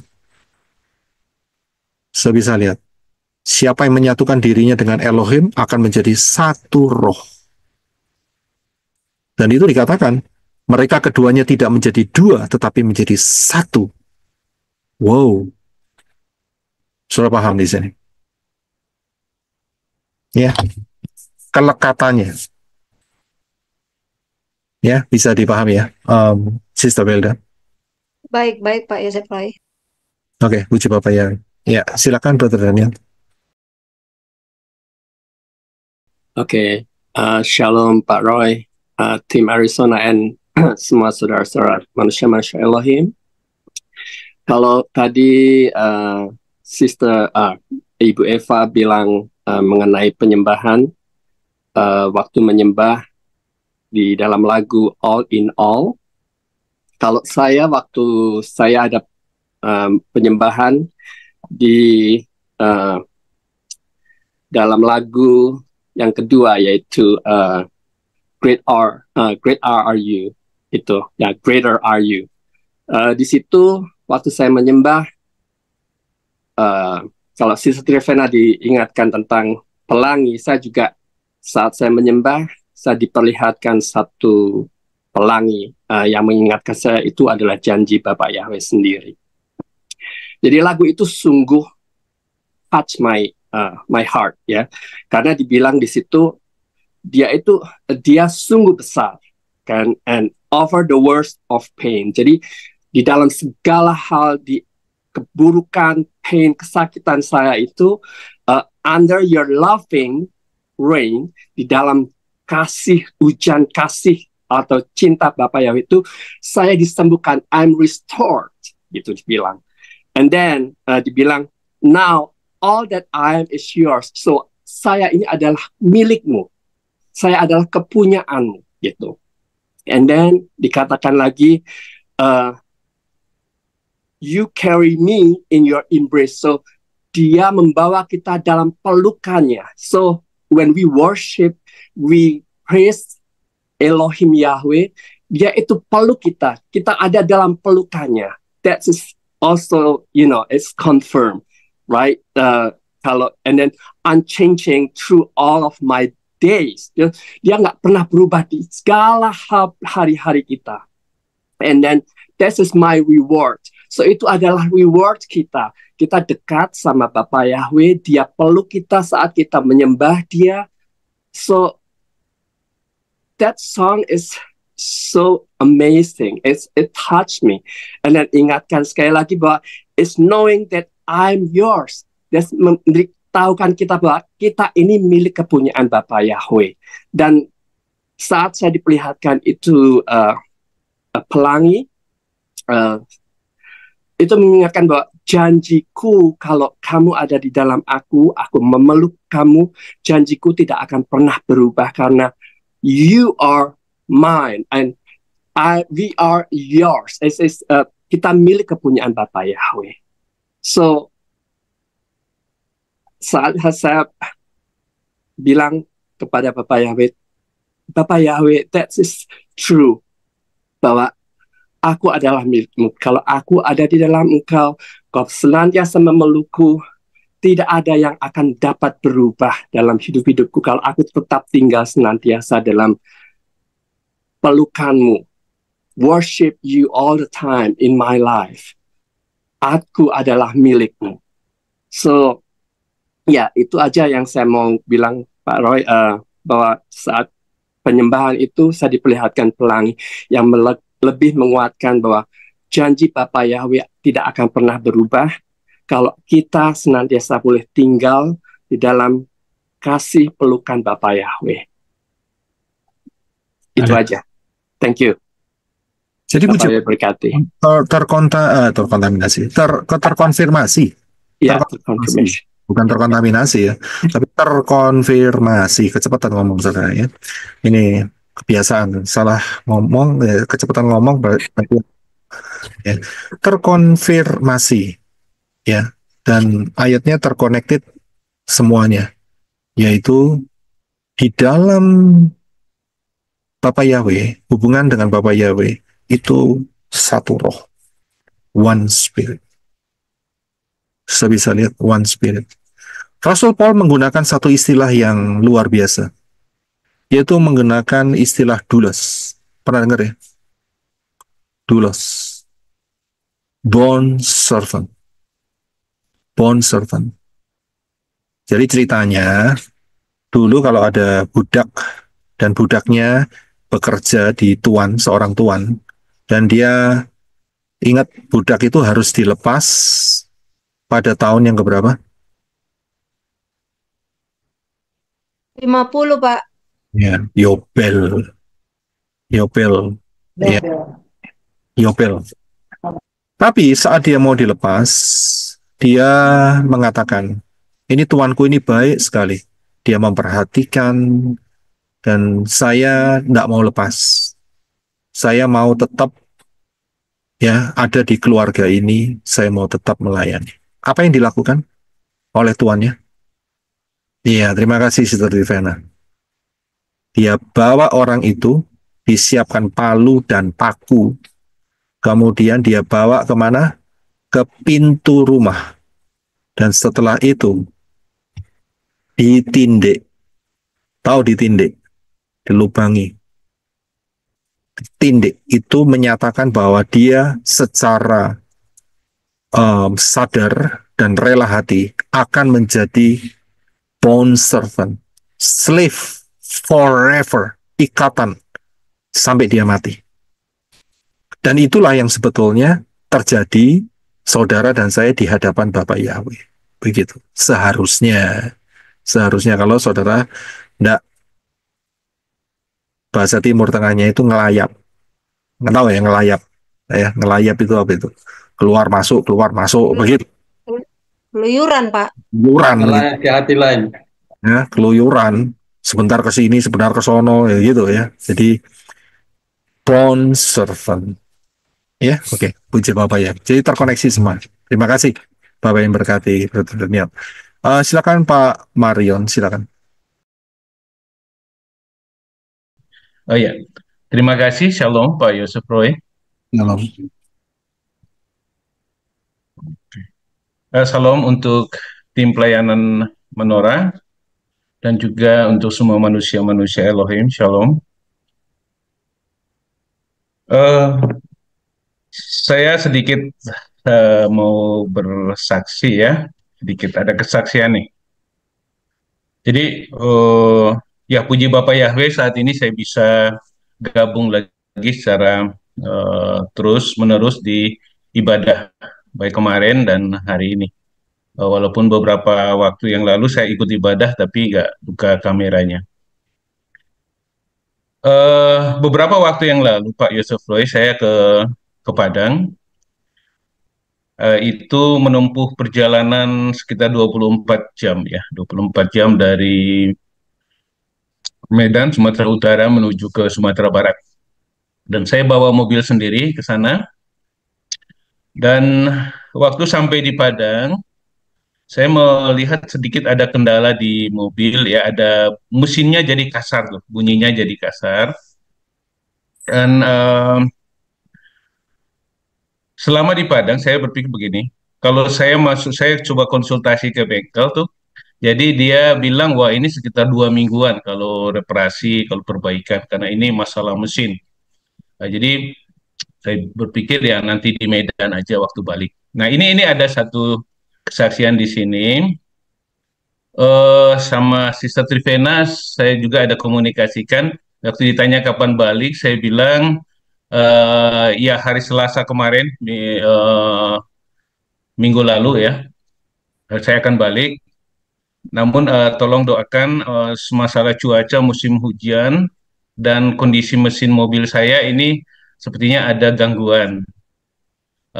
Memang ini sekarang lagi musim hujan ya, karena ada ekstrim, karena ada jalanan dari Bukit Tinggi menuju Sumatera Utara agak ekstrim Pak Yosef Roy, dia banyak belokan itu di ketinggian dan sering ada longsor juga.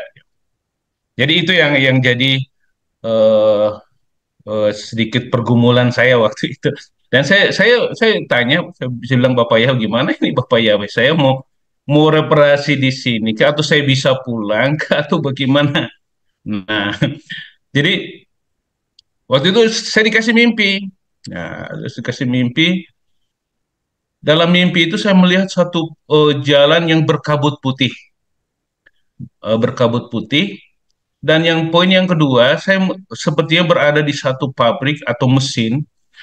Di situ saya melihat mesin berjalan, namun ada 4 silinder, ada 2 silinder yang kosong dan sepertinya bermasalah. Ada 2 silinder. Silinder itu seperti tabung ya. Kalau mesin itu biasanya ada silinder, Pak ya. Nah, ada 2 silinder yang kosong dan sepertinya silinder itu bermasalah. Tapi kelihatannya mesin tetap jalan gitu. Nah, eh, jadi saya mengambil kesimpulan yang saya percaya ini adalah pertolongan Ruah Yahweh. Kabut putih artinya ya hati-hati saja karena memang di sana itu potensi berkabut betul, tapi kalau bisa dihindari jalan malam, itu aman. Nah, jadi ini poin pertama, saya akan usahakan dalam jalan-jalan yang ekstrim harus kondisinya di siang hari. Yang kedua, eh, saya berkesimpulan dari ya ini dorongan Ruah Yahweh bahwa tidak apa-apa, mesin tidak apa-apa, walaupun memang ada kondisi yang tidak normal di sebagian mesin itu Pak Yosef, itu mesin itu kan ada 4 piston ya, kalau orang teknik tahu itu 4 piston. bisa saya dua piston yang bagus, dua piston ini sedikit gangguan. Ya, jadi namun dalam mimpi itu mesin ini tetap jalan walaupun tidak menunjuk langsung ke mobil, tapi itu seperti satu mesin entah pabrik ya, tapi itu gambaran saya sebuah mesin. Dan puji Bapak Yahweh, hari Selasa saya berangkat, hari Rabu saya nyampe di kebun waktu itu, dan sekarang saya sudah di Medan. Puji Bapak Yahweh, semua itu berjalan dengan baik. Dan kemarin saya coba konsultasi ke teknisi di bengkel, oh ini Pak, ini sepertinya kasus Bapak ini ada masalah di piston, dan kemungkinan ini satu atau dua piston yang bermasalah, dan ini sebenarnya tidak apa-apa buat mesin, hanya ada mengalami keausan. Ini faktor pergerakan mesin yang dengan usia mesin itu mengalami keausan, dan itu ada longgar, tentu dengan kondisi longgar itu menciptakan bunyi yang agak kasar. Jadi itu analisis dari si teknisi bengkel, Pak. Jadi ternyata memang dengan kondisi ini bisa tidak akan mengganggu yang lain-lain kalau tidak dalam kondisi yang sangat kritis atau karena pemaksaan. Nah, begitu Pak. Jadi puji Bapak Yahweh. Jadi seperti itu yang saya alami kemarin. Saya bersyukur eh, dalam situasi apapun eh, Bapak Yahweh terus menjaga dan menuntun dalam situasi dan kondisi apapun. Saya percaya semua itu karena kemurahan Bapak Yahweh ya, kan tidak mengalami sesuatu apapun, walaupun nyata-nyata itu dalam kondisi tidak normal. Jadi itu yang ingin saya sampaikan kepada kita semua. Kita tidak perlu ragu akan penyertaan Bapak Yahweh dalam situasi apapun. Bapak Yahweh akan terus menolong kita, menjaga kita dengan luar biasa. Terima kasih untuk pengajaran-pengajaran Pak Yusuf Roy, terutama untuk dua pengajaran terakhir yang kemarin dan hari ini.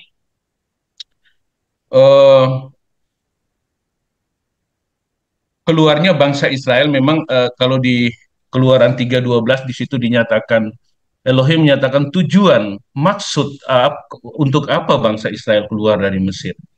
Nah di Keluaran 3:12 jelas hanya untuk beribadah atau melayani Elohim. Itu yang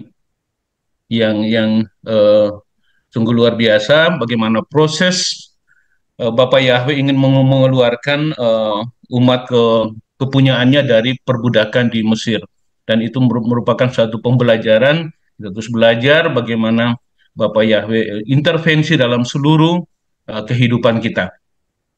Demikian juga untuk pengajaran hari ini. Terima kasih. Ada satu hal yang ekstrim ini menarik tadi Pak Yosef Roy. Diparalelkan antara perjinahan jasmani dan perjinahan rohani. Ya, ini mungkin sama dengan Tuhan Yesus menggambarkan mamon ya. Tidak orang mengabdi, tidak mungkin orang mengabdi kepada dua tuan, mamon dan kepada Elohim. Jadi mungkin ini hampir sama kondisinya ini seperti ini. Baik, mungkin ini satu mohon Roh Yahweh menolong kita untuk memahami lebih dalam lagi soal penyatuan yang benar-benar dikehendaki oleh Bapa Yahweh. Nah, secara khusus ini kita pilih untuk hal-hal jasmani karena memang kita masih terhubung dengan dunia di sekitar kita yang mungkin yang masih di sekitar kita ada yang namanya perjinahan fisik. Nah, satu contoh kita cerita di Hosea Pak Yosef Roy, di mana Elohim menyuruh Hosea untuk mengambil seorang perempuan sundal. Yang jelas-jelas itu pelacur ya. Tapi di sini Elohim menyuruh Hosea, Nabi Hosea untuk memperistrikan si pelacur tadi Pak Yosef Roy. Nah, mungkin ini bisa dijelaskan bagaimana hubungannya ini, kenapa Bapak Yahweh justru menyuruh Hosea untuk mengambil perempuan sundal untuk menjadi istrinya. Nah, mungkin ini satu lagi mungkin ini sering jadi pertanyaan. Misalnya tadi ya pelacur ya, ini kan bisa ada transaksional ya. Misalnya ada seseorang dia membeli dan dia ini kan transaksi antara jual beli. Apakah secara duniawi ini kan sah ini Pak? Sah dia, sah. Apakah secara roh ini tidak terjadi apa bermasalah gitu?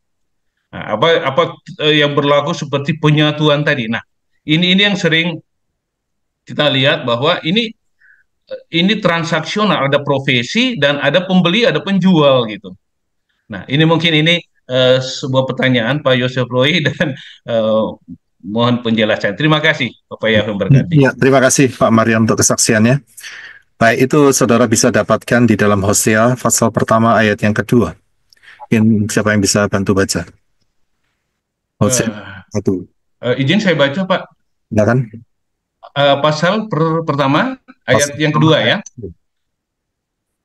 Pada awal Yahweh berbicara melalui Hosea, berfirmanlah Yahweh kepada Hosea, pergilah, ambillah bagimu seorang istri dari perempuan sundal, dan peranakanlah anak-anak sundal, sebab sesungguhnya negeri ini telah pergi melacur jauh dari Yahweh. Ya.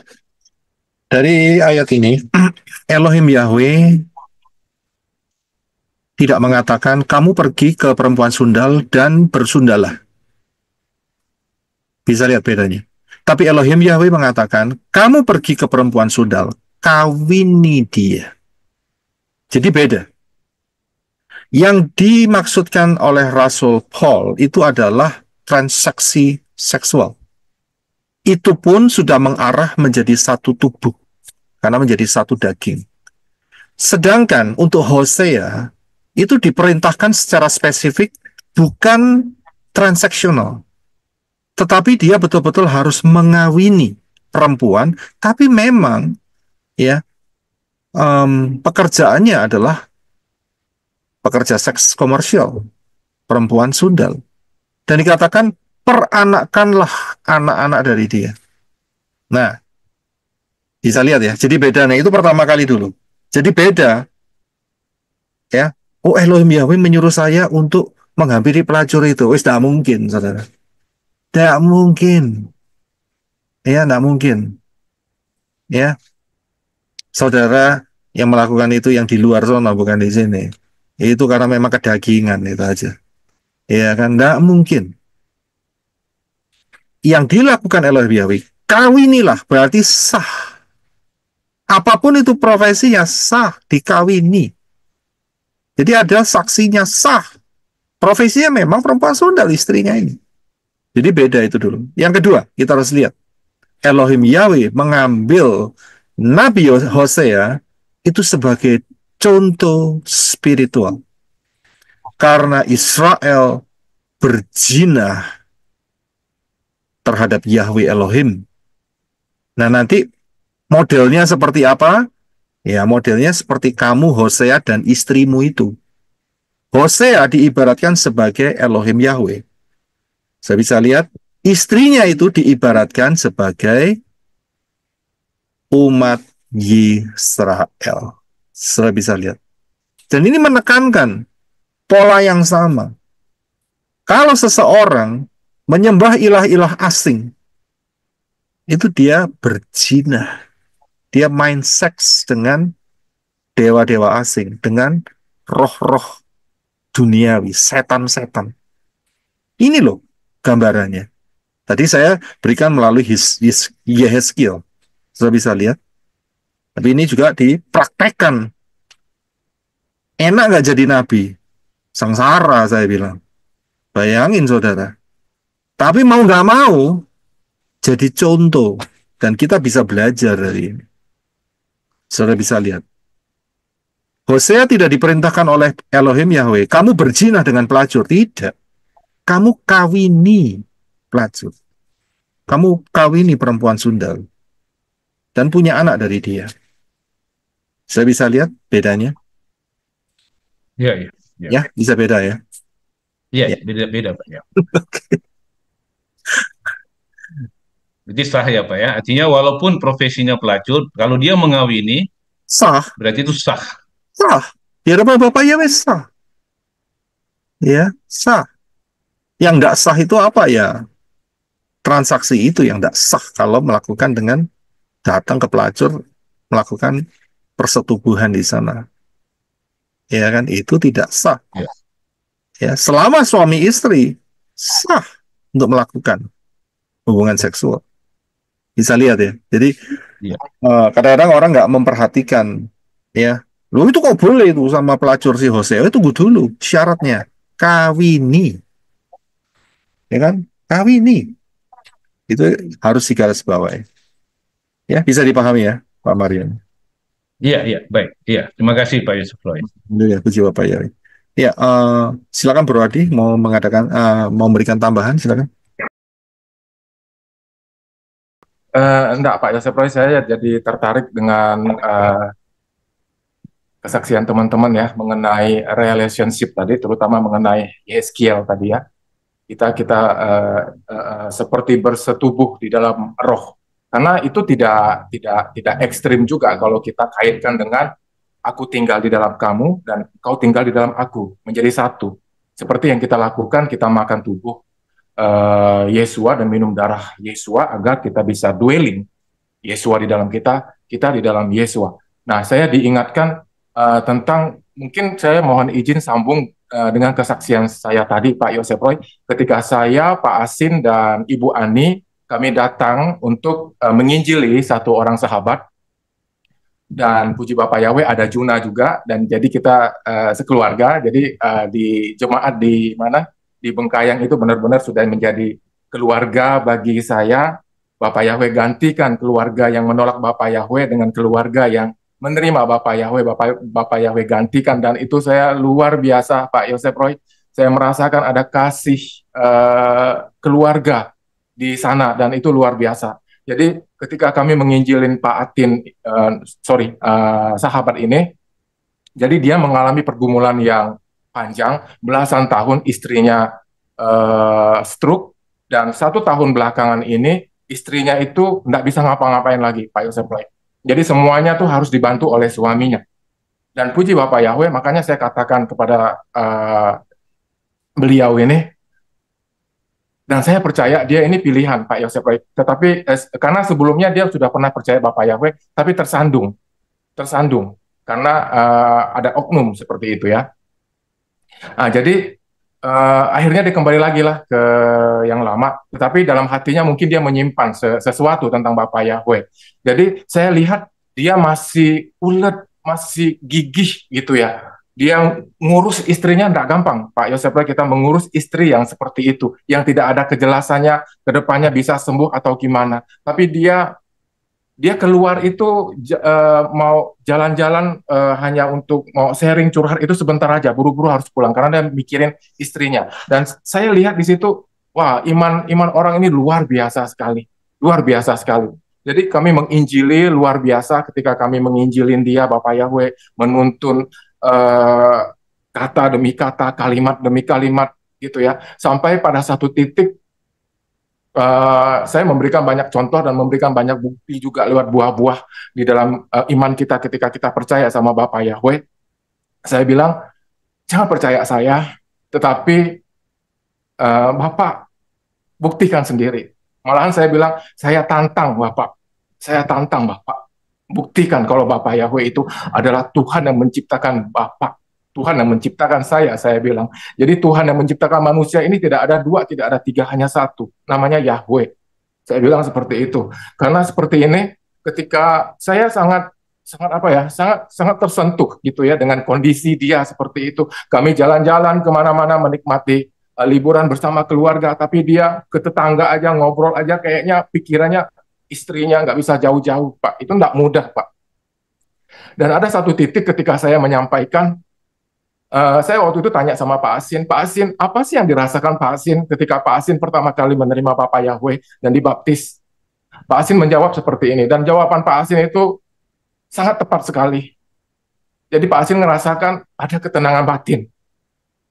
Nah, setelah itu saya sampaikan kepada Bapak yang bersangkutan, Pak, kita ini di dalam kehidupan ini banyak sekali badai yang menerpa. Tidak gampang. nanti persoalan anak, nanti persoalan istri, belum persoalan keluarga, belum persoalan pekerjaan, ekonomi, dan lain-lain, Pak. Jadi kita ini harus punya pegangan, Pak, saya bilang. Pegangan Bapak apa? Kalau pegangan kami ada Bapak Yahweh, Pak. Bapak, ketika Bapak lagi letih dengan kondisi hidup Bapak, Bapak boleh datang ke Pak Asin untuk curhat. Tapi bukan itu yang Tuhan mau. Bapak maunya, Bapak itu curhatnya ke Bapak Yahweh, ke Tuhan pencipta dan juru selamat Bapak. Saya mengatakan seperti itu, dan ketika saya mengatakan seperti itu, Pak, saya tidak sadar mata saya berlinangan air mata. Karena ketika itu juga saya menyampaikan kebenaran firman, ketika itu juga Bapak Yahweh secara dua arah menjamah saya. Karena saya berpikir seperti ini. Karena sering sekali disampaikan oleh Pak Yosef Roy dan Sister Hada Safangfang, relationship itu memang bicara kita bergaul intim, kita bergaul bersama Bapak Yahweh. Jadi itu yang saya ambil pengertian yang Pak Yosef Roy katakan tadi. Kalau selama ini saya hanya berpikiran seperti ini, Pak. Ketika saya datang ke hadirat Bapak Yahweh, ketika saya nangis terseduh-seduh, saya enggak pernah nangis terseduh-seduh kalau selain saya merasakan hadirat Bapak Yahweh yang dahsyat dan luar biasa, saya bisa nangis terseduh-seduh, Pak, luar biasa. Luar biasa, nikmat sekali, luar biasa. Dahsyat sekali hadirat Bapak Yahweh ketika kita merasakan Bapak Yahweh ada di dalam kehidupan kita, melawat kita, ketika kita worship itu. Jadi itu yang menjadi poin penting, Pak. Relationship, ketenangan jiwa kita itu ketika kita dekat dengan Bapak Yahweh. Ketenangan jiwa itu ketika kita memiliki hubungan yang benar-benar spesial. Selama ini saya hanya memposisikan diri sebagai bapak sama anak, Pak. Ketika saya datang ke Bapak Yahweh itu, saya memposisikan diri saya seperti anak kecil karena ada di firman-Nya. Ya, kalau Ibu Eva tadi bilang bermanja-manja. Kalau istri kan boleh bermanja-manja, tapi kalau anak juga boleh bermanja-manja sama bapaknya kan, karena kan ada banyak juga Bapak Yahweh menggunakan sahabat, menggunakan bapak, dan menggunakan mempelai. Tapi memang yang baru saya mendapatkan pengertian lebih dalam itu yang seperti yang Pak Yosef Roy sampaikan tadi, mempelai itu kita tinggal di dalam Bapak Yahweh itu menjadi satu roh. Jadi buah roh itu ada di dalam kita. Jadi seperti itu, Pak. Terima kasih Bapak Yahweh memberkati. Iya, terima kasih. Jadi dengan Elohim Yahweh kita ada beberapa dimensi. Ya. Jadi Ruah Yahweh Elohim yang akan menuntun kamu sebagai apa? Iya kan? Sebagai teman, sebagai domba, sebagai sahabat, itu beda-beda semuanya. Sebagai apa? Ya, jadi kita jangan berpatokan di satu saja. Oh, saya selalu datang sama Bapak Yahweh selalu sebagai anak. Belum tentu. Ada kalanya Elohim Yahweh datang dalam hidup saudara, dia kasih tugas sama saudara. Itu tidak bisa level anak yang kekanak-kanakan. Tidak bisa. Itu harus level sahabat. Menyelesaikan semua. Karena sahabat tahu, aku tidak menyebut kamu lagi sebagai hamba, tapi sebagai sahabat. Karena hamba tidak tahu apa-apa. Ada kalanya kita datang di hadapan Bapak Yahweh sebagai hamba. Bisa lihat, ya ini kadang-kadang yang membingungkan. Karena itu hanya dituntun oleh Ruah Yahweh Elohim. Tidak selalu kita selalu sebagai sahabat. Ya, ada kalanya kita bermanja dengan Elohim Yahweh, ya. Boleh-boleh saja. Bisa lihat. Jadi jangan dipatok di satu sisi saja. Oh, saya mau seperti domba saja, wis nggak ngerti, pokoknya dikasih makan, minum, keluar masuk. Ada kalanya kita sebagai domba, memang di hadapan Bapak Yahweh sebagai domba. Tapi ada kalanya, ya, saudara dijadikan rekan sekerja oleh Elohim Yeshua. Ya, lakukan ini, beritakan ini, kasih tahu pengajaran ini. Itu nggak bisa level domba. Domba nggak ngerti apa-apa. Saya bisa lihat melakukan, minta pimpinan, doa ya resourcesnya dibuka. Sudah paham di sini. Jadi dalam tuntunan Roh Yahweh Elohim, saya menyampaikan apa yang isi hati menjadi Elohim Yahweh, saya sampaikan kepada saudara, itu saya minta tuntunan. Kalau saya nggak dikasih, ya nggak dapat apa-apa, ya diam aja, bagaimana? Ini saudara kan nggak tahu struggle saya. Pernah loh beberapa kali, sudah hari Jumat, tidak ada firman yang turun. Padahal semuanya saya sudah siapkan sebaik mungkin. Tapi ada sesuatu yang harus saya tunggu. Nunggu, saudara. Saya bisa lihat, ada satu hal yang harus saya tunggu. 2 jam sebelum ibadah diturunkan semua. Saya nggak ngerti alasannya, tapi itu begitu dapat saya bilang, ini cuma 2 jam. Kalau nurut secara fisik nggak mungkin cukup. Tapi, Ruah Yahweh Elohim, engkau yang memampukan saya. Selesai. Aneh. Aneh sekali. Ya. Salah satu yang pernah saya saksikan mengenai kode rahasia 777. Itu juga aneh. Saya mentok. Tahu ya mentok ya? Ya, tahu ya mentok. Bukan Iya, mentok. jalan buntu, Pak. Jalan buntu. Ya, mentok dan mentok itu beda. Tahu ya? Mentok dan mentok itu beda. Ya. Jalan buntu, Pak. Ya, mentok itu jalan buntu, tapi mentok. Tahu mentok? Ya, Bebek pendek itu, Pak. Bebek pendek. itu bebek, itu mentok. Ya, jadi hati-hati saudara ya, yang dari luar pulau saudara harus jeli. Mentok atau mentok itu beda. Mentok saudara. Saya bisa lihat. Tapi Ruah Yahweh Elohim akan guide, akan tuntun. Ya, mau seliut, mau tidur. Sudah saya serahkan sama Elohim Yahweh, tiba-tiba penjelasan itu berentetan datang. Ini. Langsung bangun, saudara. Langsung kembali ke laptop, persiapkan semua. Jadi, puji Bapak Yahweh. Jadi blessing yang luar biasa. Saya bisa lihat, enggak semudah yang saudara pikirkan. Ada bagian yang saya harus kerjakan di hadapan Elohim Yahweh. Saudara makan saya sudah kasih tahu. Ini kayak tukang masak. Saudara bisa lihat, ini kalau di dunia kuliner. Itu kayak tukang masak. Saudara sudah tinggal menikmati. Wah enak begini begitu ya kan, itu bagian saudara enak ini, dan saudara harus punya bagian yaitu mentaati. Udah itu aja. Apa yang sudah disampaikan ya itu bagian saudara. Saya sudah flow saja. Jadi kayak saya seperti selang. Dah dikasih. Begitu. Ya, jadi itu cara kerja Elohim Yahweh. Ya, kita punya kepekaan arah mana yang harus dituju. Apakah saat menghadapi Elohim Yahweh, saudara berlaku sebagai mempelai, berlaku sebagai sahabat, berlaku sebagai domba, berlaku sebagai hamba? Beda-beda. Amen. Ya, oke. Puji Bapak Yahweh. Haleluya. Terima kasih untuk kesaksian dan pertanyaan-pertanyaannya. Ya, Bapak yang berkati saudara sekalian, saudara boleh berakar, bertumbuh, dan berbuah. Sister Trivena, raise hand. Ya, Pak Yosef, mohon maaf teman-teman juga sedikit saja karena dari tadi kita berbicara tentang hubungan kita dengan Yahweh. Ya, saya diusik untuk kamu bisa saksikan ini gitu ya. Karena seperti Pak Yosef bahwa posisi kita seringkali di hadapan Yahweh tidak selalu seperti anak atau sahabat atau apa saja, tapi juga ada kalanya kita seperti hamba yang harus mengikuti Tuhan kita gitu ya. Jadi saya diusik tentang tadi yang pertanyaan Pak Marion dan disentil Pak Yosef itu di Hosea, yang Hosea disuruh mengawini begitu ya.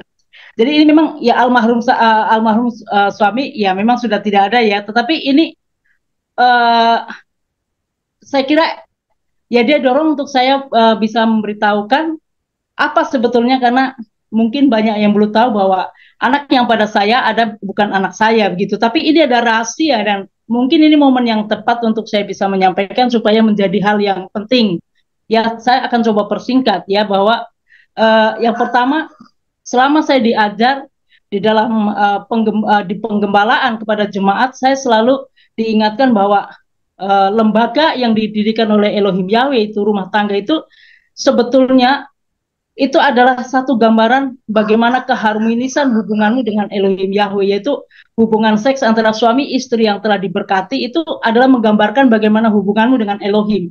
Nah, makanya Rasul Paulus pernah menyampaikan kalau ada masalah itu lebih baik dibicarakan, lalu mengambil waktu masing-masing dan introspeksi diri gitu ya, memisahkan kesepakatan bersama, tapi kalau sudah itu akan kembali lagi dan hidup seperti itu. Jadi tidak ada yang satu melawan ini. Jadi seperti itu. Jadi rumah tangga itu sebetulnya adalah lebih dalam hubungan kita dengan Elohim seperti itu. Saling bisa menikmati, saling bisa ya itulah seperti itu. Kita sudah mengetahui. Itu yang pertama. Terus yang kedua, suami saya atau almarhum gitu ya, dia sebetulnya melakukan perkawinan yang pertama itu adalah perintah daripada Bapak Yahweh, persis seperti peristiwa Hosea. Ya, karena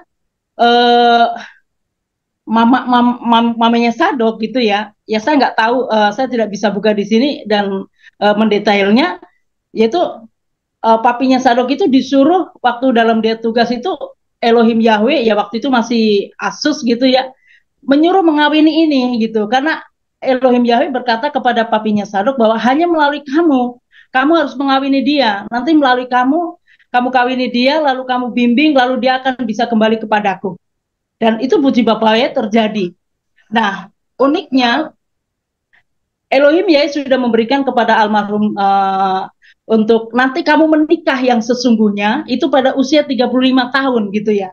Waktu itu setelah maminya Sadok meninggal itu ya 32 tahun kurang lebih waktu itu, dan ke 35 tahunnya itu ketemu saya waktu saya pelayanan di Sulawesi Tengah itu menjangkau suku-suku terasing, mereka sebagai tim penginjilan ya. Dan beberapa bulan sebelum usia genap 35 tahun untuk dia betul-betul yang inilah tulang rusukmu gitu. Inilah tulang rusukmu. Ya, itu sudah diberitahukan oleh Elohim Yahweh kepada almarhum Okter ya, suami saya waktu itu, bahwa diingatkan selalu nama Trivena gitu, nama Trivena gitu. Jadi ya seperti itu, peristiwanya memang sangat unik. Nah, di sisi lain untuk saya pribadi, saya tidak pernah memikirkan untuk menikah, tidak pernah. Karena hidup saya sejak dari usia 23 tahun ditangkap oleh Yahweh, lalu melalang buana segala macam gitu ya. Sampai hampir usia 30 tahun itu ada satu dosen yang mengatakan, lu kalau nggak kawin di usia ini bantet lu gitu. Apalagi orang Jawa katanya ya. Wah, ketakutan nih nanti lu melahirkannya susah atau gimana. Wah, jadi ya itulah unik. Nah, satu sisi saya kaget, yaitu saya pun mendapatkan perintah daripada Bapak Yahweh. Jadi waktu peristiwa mamanya Sadok itu mau meninggal, saya itu sakit keras 3 hari. Dalam sakit keras 3 hari itu, saya diperlihatkan satu peti. Saya berusaha meraih untuk melihat siapa yang dalam peti itu, dan ternyata saya tidak mampu untuk melihat wajahnya, tapi melihat kakinya. Dan kemudian, ya saya mengertinya ketika saya sudah menikah dengan Okter ini, ya sudah menikah dengan Okter. Saya baru dibuka semua, ternyata keinginan Yahweh, kamu menikah dengan ini, memang secara ini saya kaget, wah baru menikah udah punya anak 2 tahun gitu ya, begini. Tapi itu perintah, jadi saya siap gitu ya. Dan saya baru mengerti waktu sudah menikah, dia dikatakan 35 tahun kamu menikah dengan si Trivena, dan Trivena mendapat tugas kamu melanjutkan untuk merawat anaknya begitu. Dan ya saya katakan siap saja, karena hidup saya ini untuk melayani Elohim Yahweh gitu ya. Jadi tidak ada sesuatu hal yang katakanlah jatuh cinta kepada sesuatu atau apa, enggak ada. Itu memang wah, saya jalani saya semua jadi atas perintah Elohim Yahweh. Jadi sampai pada masanya saya mengerti, oh nanti anak ini yang jaga kamu, aku percayakan kepadamu, dan itu memang lebih dalam lagi dia ajarkan kepada saya pribadi. Makanya saya menikmati setiap persekutuan dengan Bapak Yahweh, dan pada akhirnya suami saya meninggal pun itu saya sudah merasa ya bahwa waktunya ya timingnya sudah habis gitu pada usia 45 tahun persis. Ya sudah, setelah itu anak saya sudah lekat dengan saya, dan banyak hal Bapak Yahweh berikan kepada saya. Ya, inilah tugas. Ini yang dimaksudkan Pak Yosef barangkali ya. Elohim Yahweh itu bisa mengarahkan kita jadi apa saja, karena kita sudah ditindik, kita sudah dibeli oleh darahnya, dan kita lah milik Dia. Jadi yang satu harus terjadi pada kita lah ketaatan untuk melakukan. Kalau kita melakukan dengan ketaatan yang Dia mau, semua pasti fine gitu, semua pasti sesuai, dan hidup kita sejahtera saja, sukacita. Ya makanya itu pun yang saya jalani. Saya menerima dengan ucapan syukur karena itu tugas. Saya melihat kaki daripada mamanya, berarti saya melanjutkan untuk merawat dia sebagaimana Bapak Yahweh berikan, dan itulah sampai hari ini. Saya mengucap syukur. Jadi seluruh hidup saya ini adalah tugas yang daripada Bapak Yahweh, harus menyingkirkan segala sesuatu yang menjadi keinginan pribadi. Ya, saya menikmati, dan luar biasa Bapak Yahweh. Itu Pak Yosef yang menjadi tambahan saya. Jadi jangan pernah kaget kalau ada sesuatu yang wah, ya inilah membanting tulang. Saya sempat dulu pernah protes ke Bapak Yahweh. Kenapa gembalaku yang pertama kasih nama Trivena ya? Gitu. Membanting tulang. Saya itu harus membanting tulang. Wah, saya bilang, tapi puji Bapak Yahweh, syukur membanting tulang di dalam pekerjaan Elohim Yahweh. Itu yang saya syukuri. Dan ini tambahan saya, Pak Yosef, kiranya memberitahukan kepada kita semua, bahwa supaya kita tidak lain hati, tetapi kita satu dalam Elohim Yahweh. Bapak Yahweh berkati, shalom. Haleluya. Puji Bapak Yahweh. Terima kasih Sister Trivena untuk kesaksian-kesaksiannya. Memang ada sisi-sisi unik yang Elohim Yahweh kerjakan, dan pada saat itu saudara dan saya tidak paham kenapa itu harus menimpa. Ya, jadi tetap bergantung kepada Elohim Yahweh. Cerita saudara dan saya hampir berakhir. Hampir berakhir. Bukan berarti saya nyuruh saudara bunuh diri, lah, bukan ya. Jangan salah persepsi ya, tidak. Hampir berakhir gara-gara harpazo. Nah, kalau sudah harpazo ya selesai cerita di dunia ini.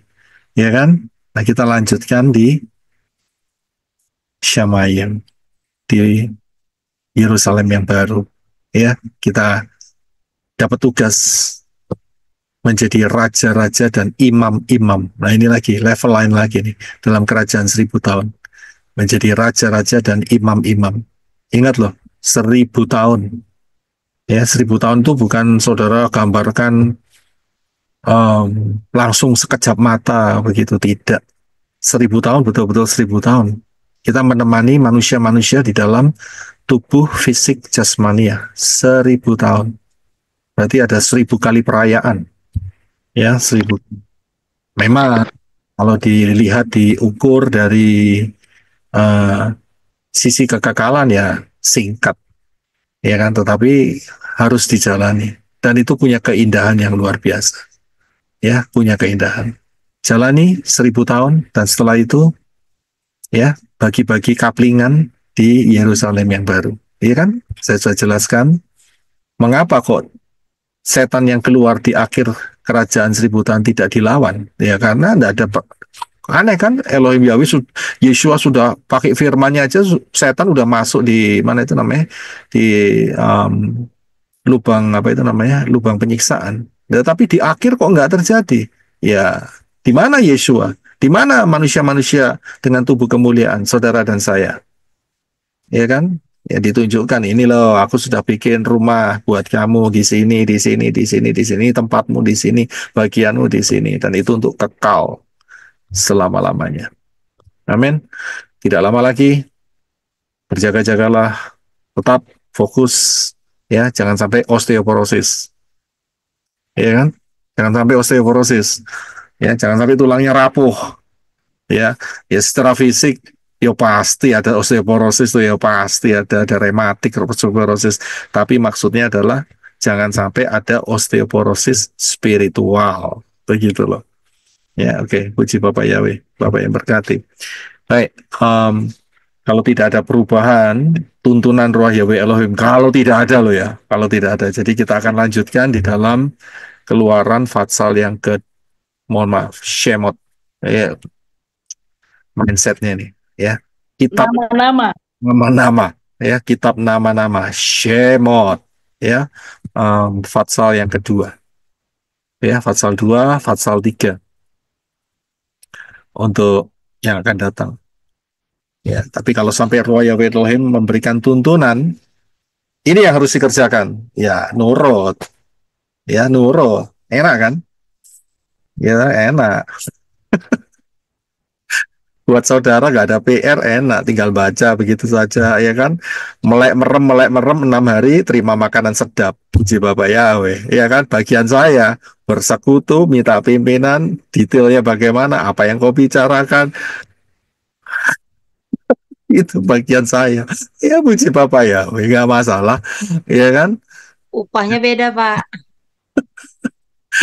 Ya, ada Saya pada menaungi di belakang, Pak. Jangan khawatir. ada Ada yang menaungi. ya, ada bagian yang Elohim Yahweh sudah tetapkan. Kita bersuka cita saja, ya. Dan prinsip saya, kita saudara, kita saling menguatkan satu sama lain. Ya, levelnya tetap saudara satu sama lain. Jangan ada yang dilebihkan, jangan ada yang dikurangkan. Di hadapan Bapak Yahweh sama. Kita sama-sama saudara. Ya, puji Bapak Yahweh. Terus semangat, puji Bapak Yahweh. Tinggal hitung hari. Countdown. Ya, countdown to Harpaso. Ya kan sudah dekat. Oke, haleluya. Ya, puji Bapak, kita satukan hati dalam doa. Terima kasih Bapak Yahweh, dalam Yesus Masih kami ucap syukur. Sungguh Engkau Elohim yang dahsyat.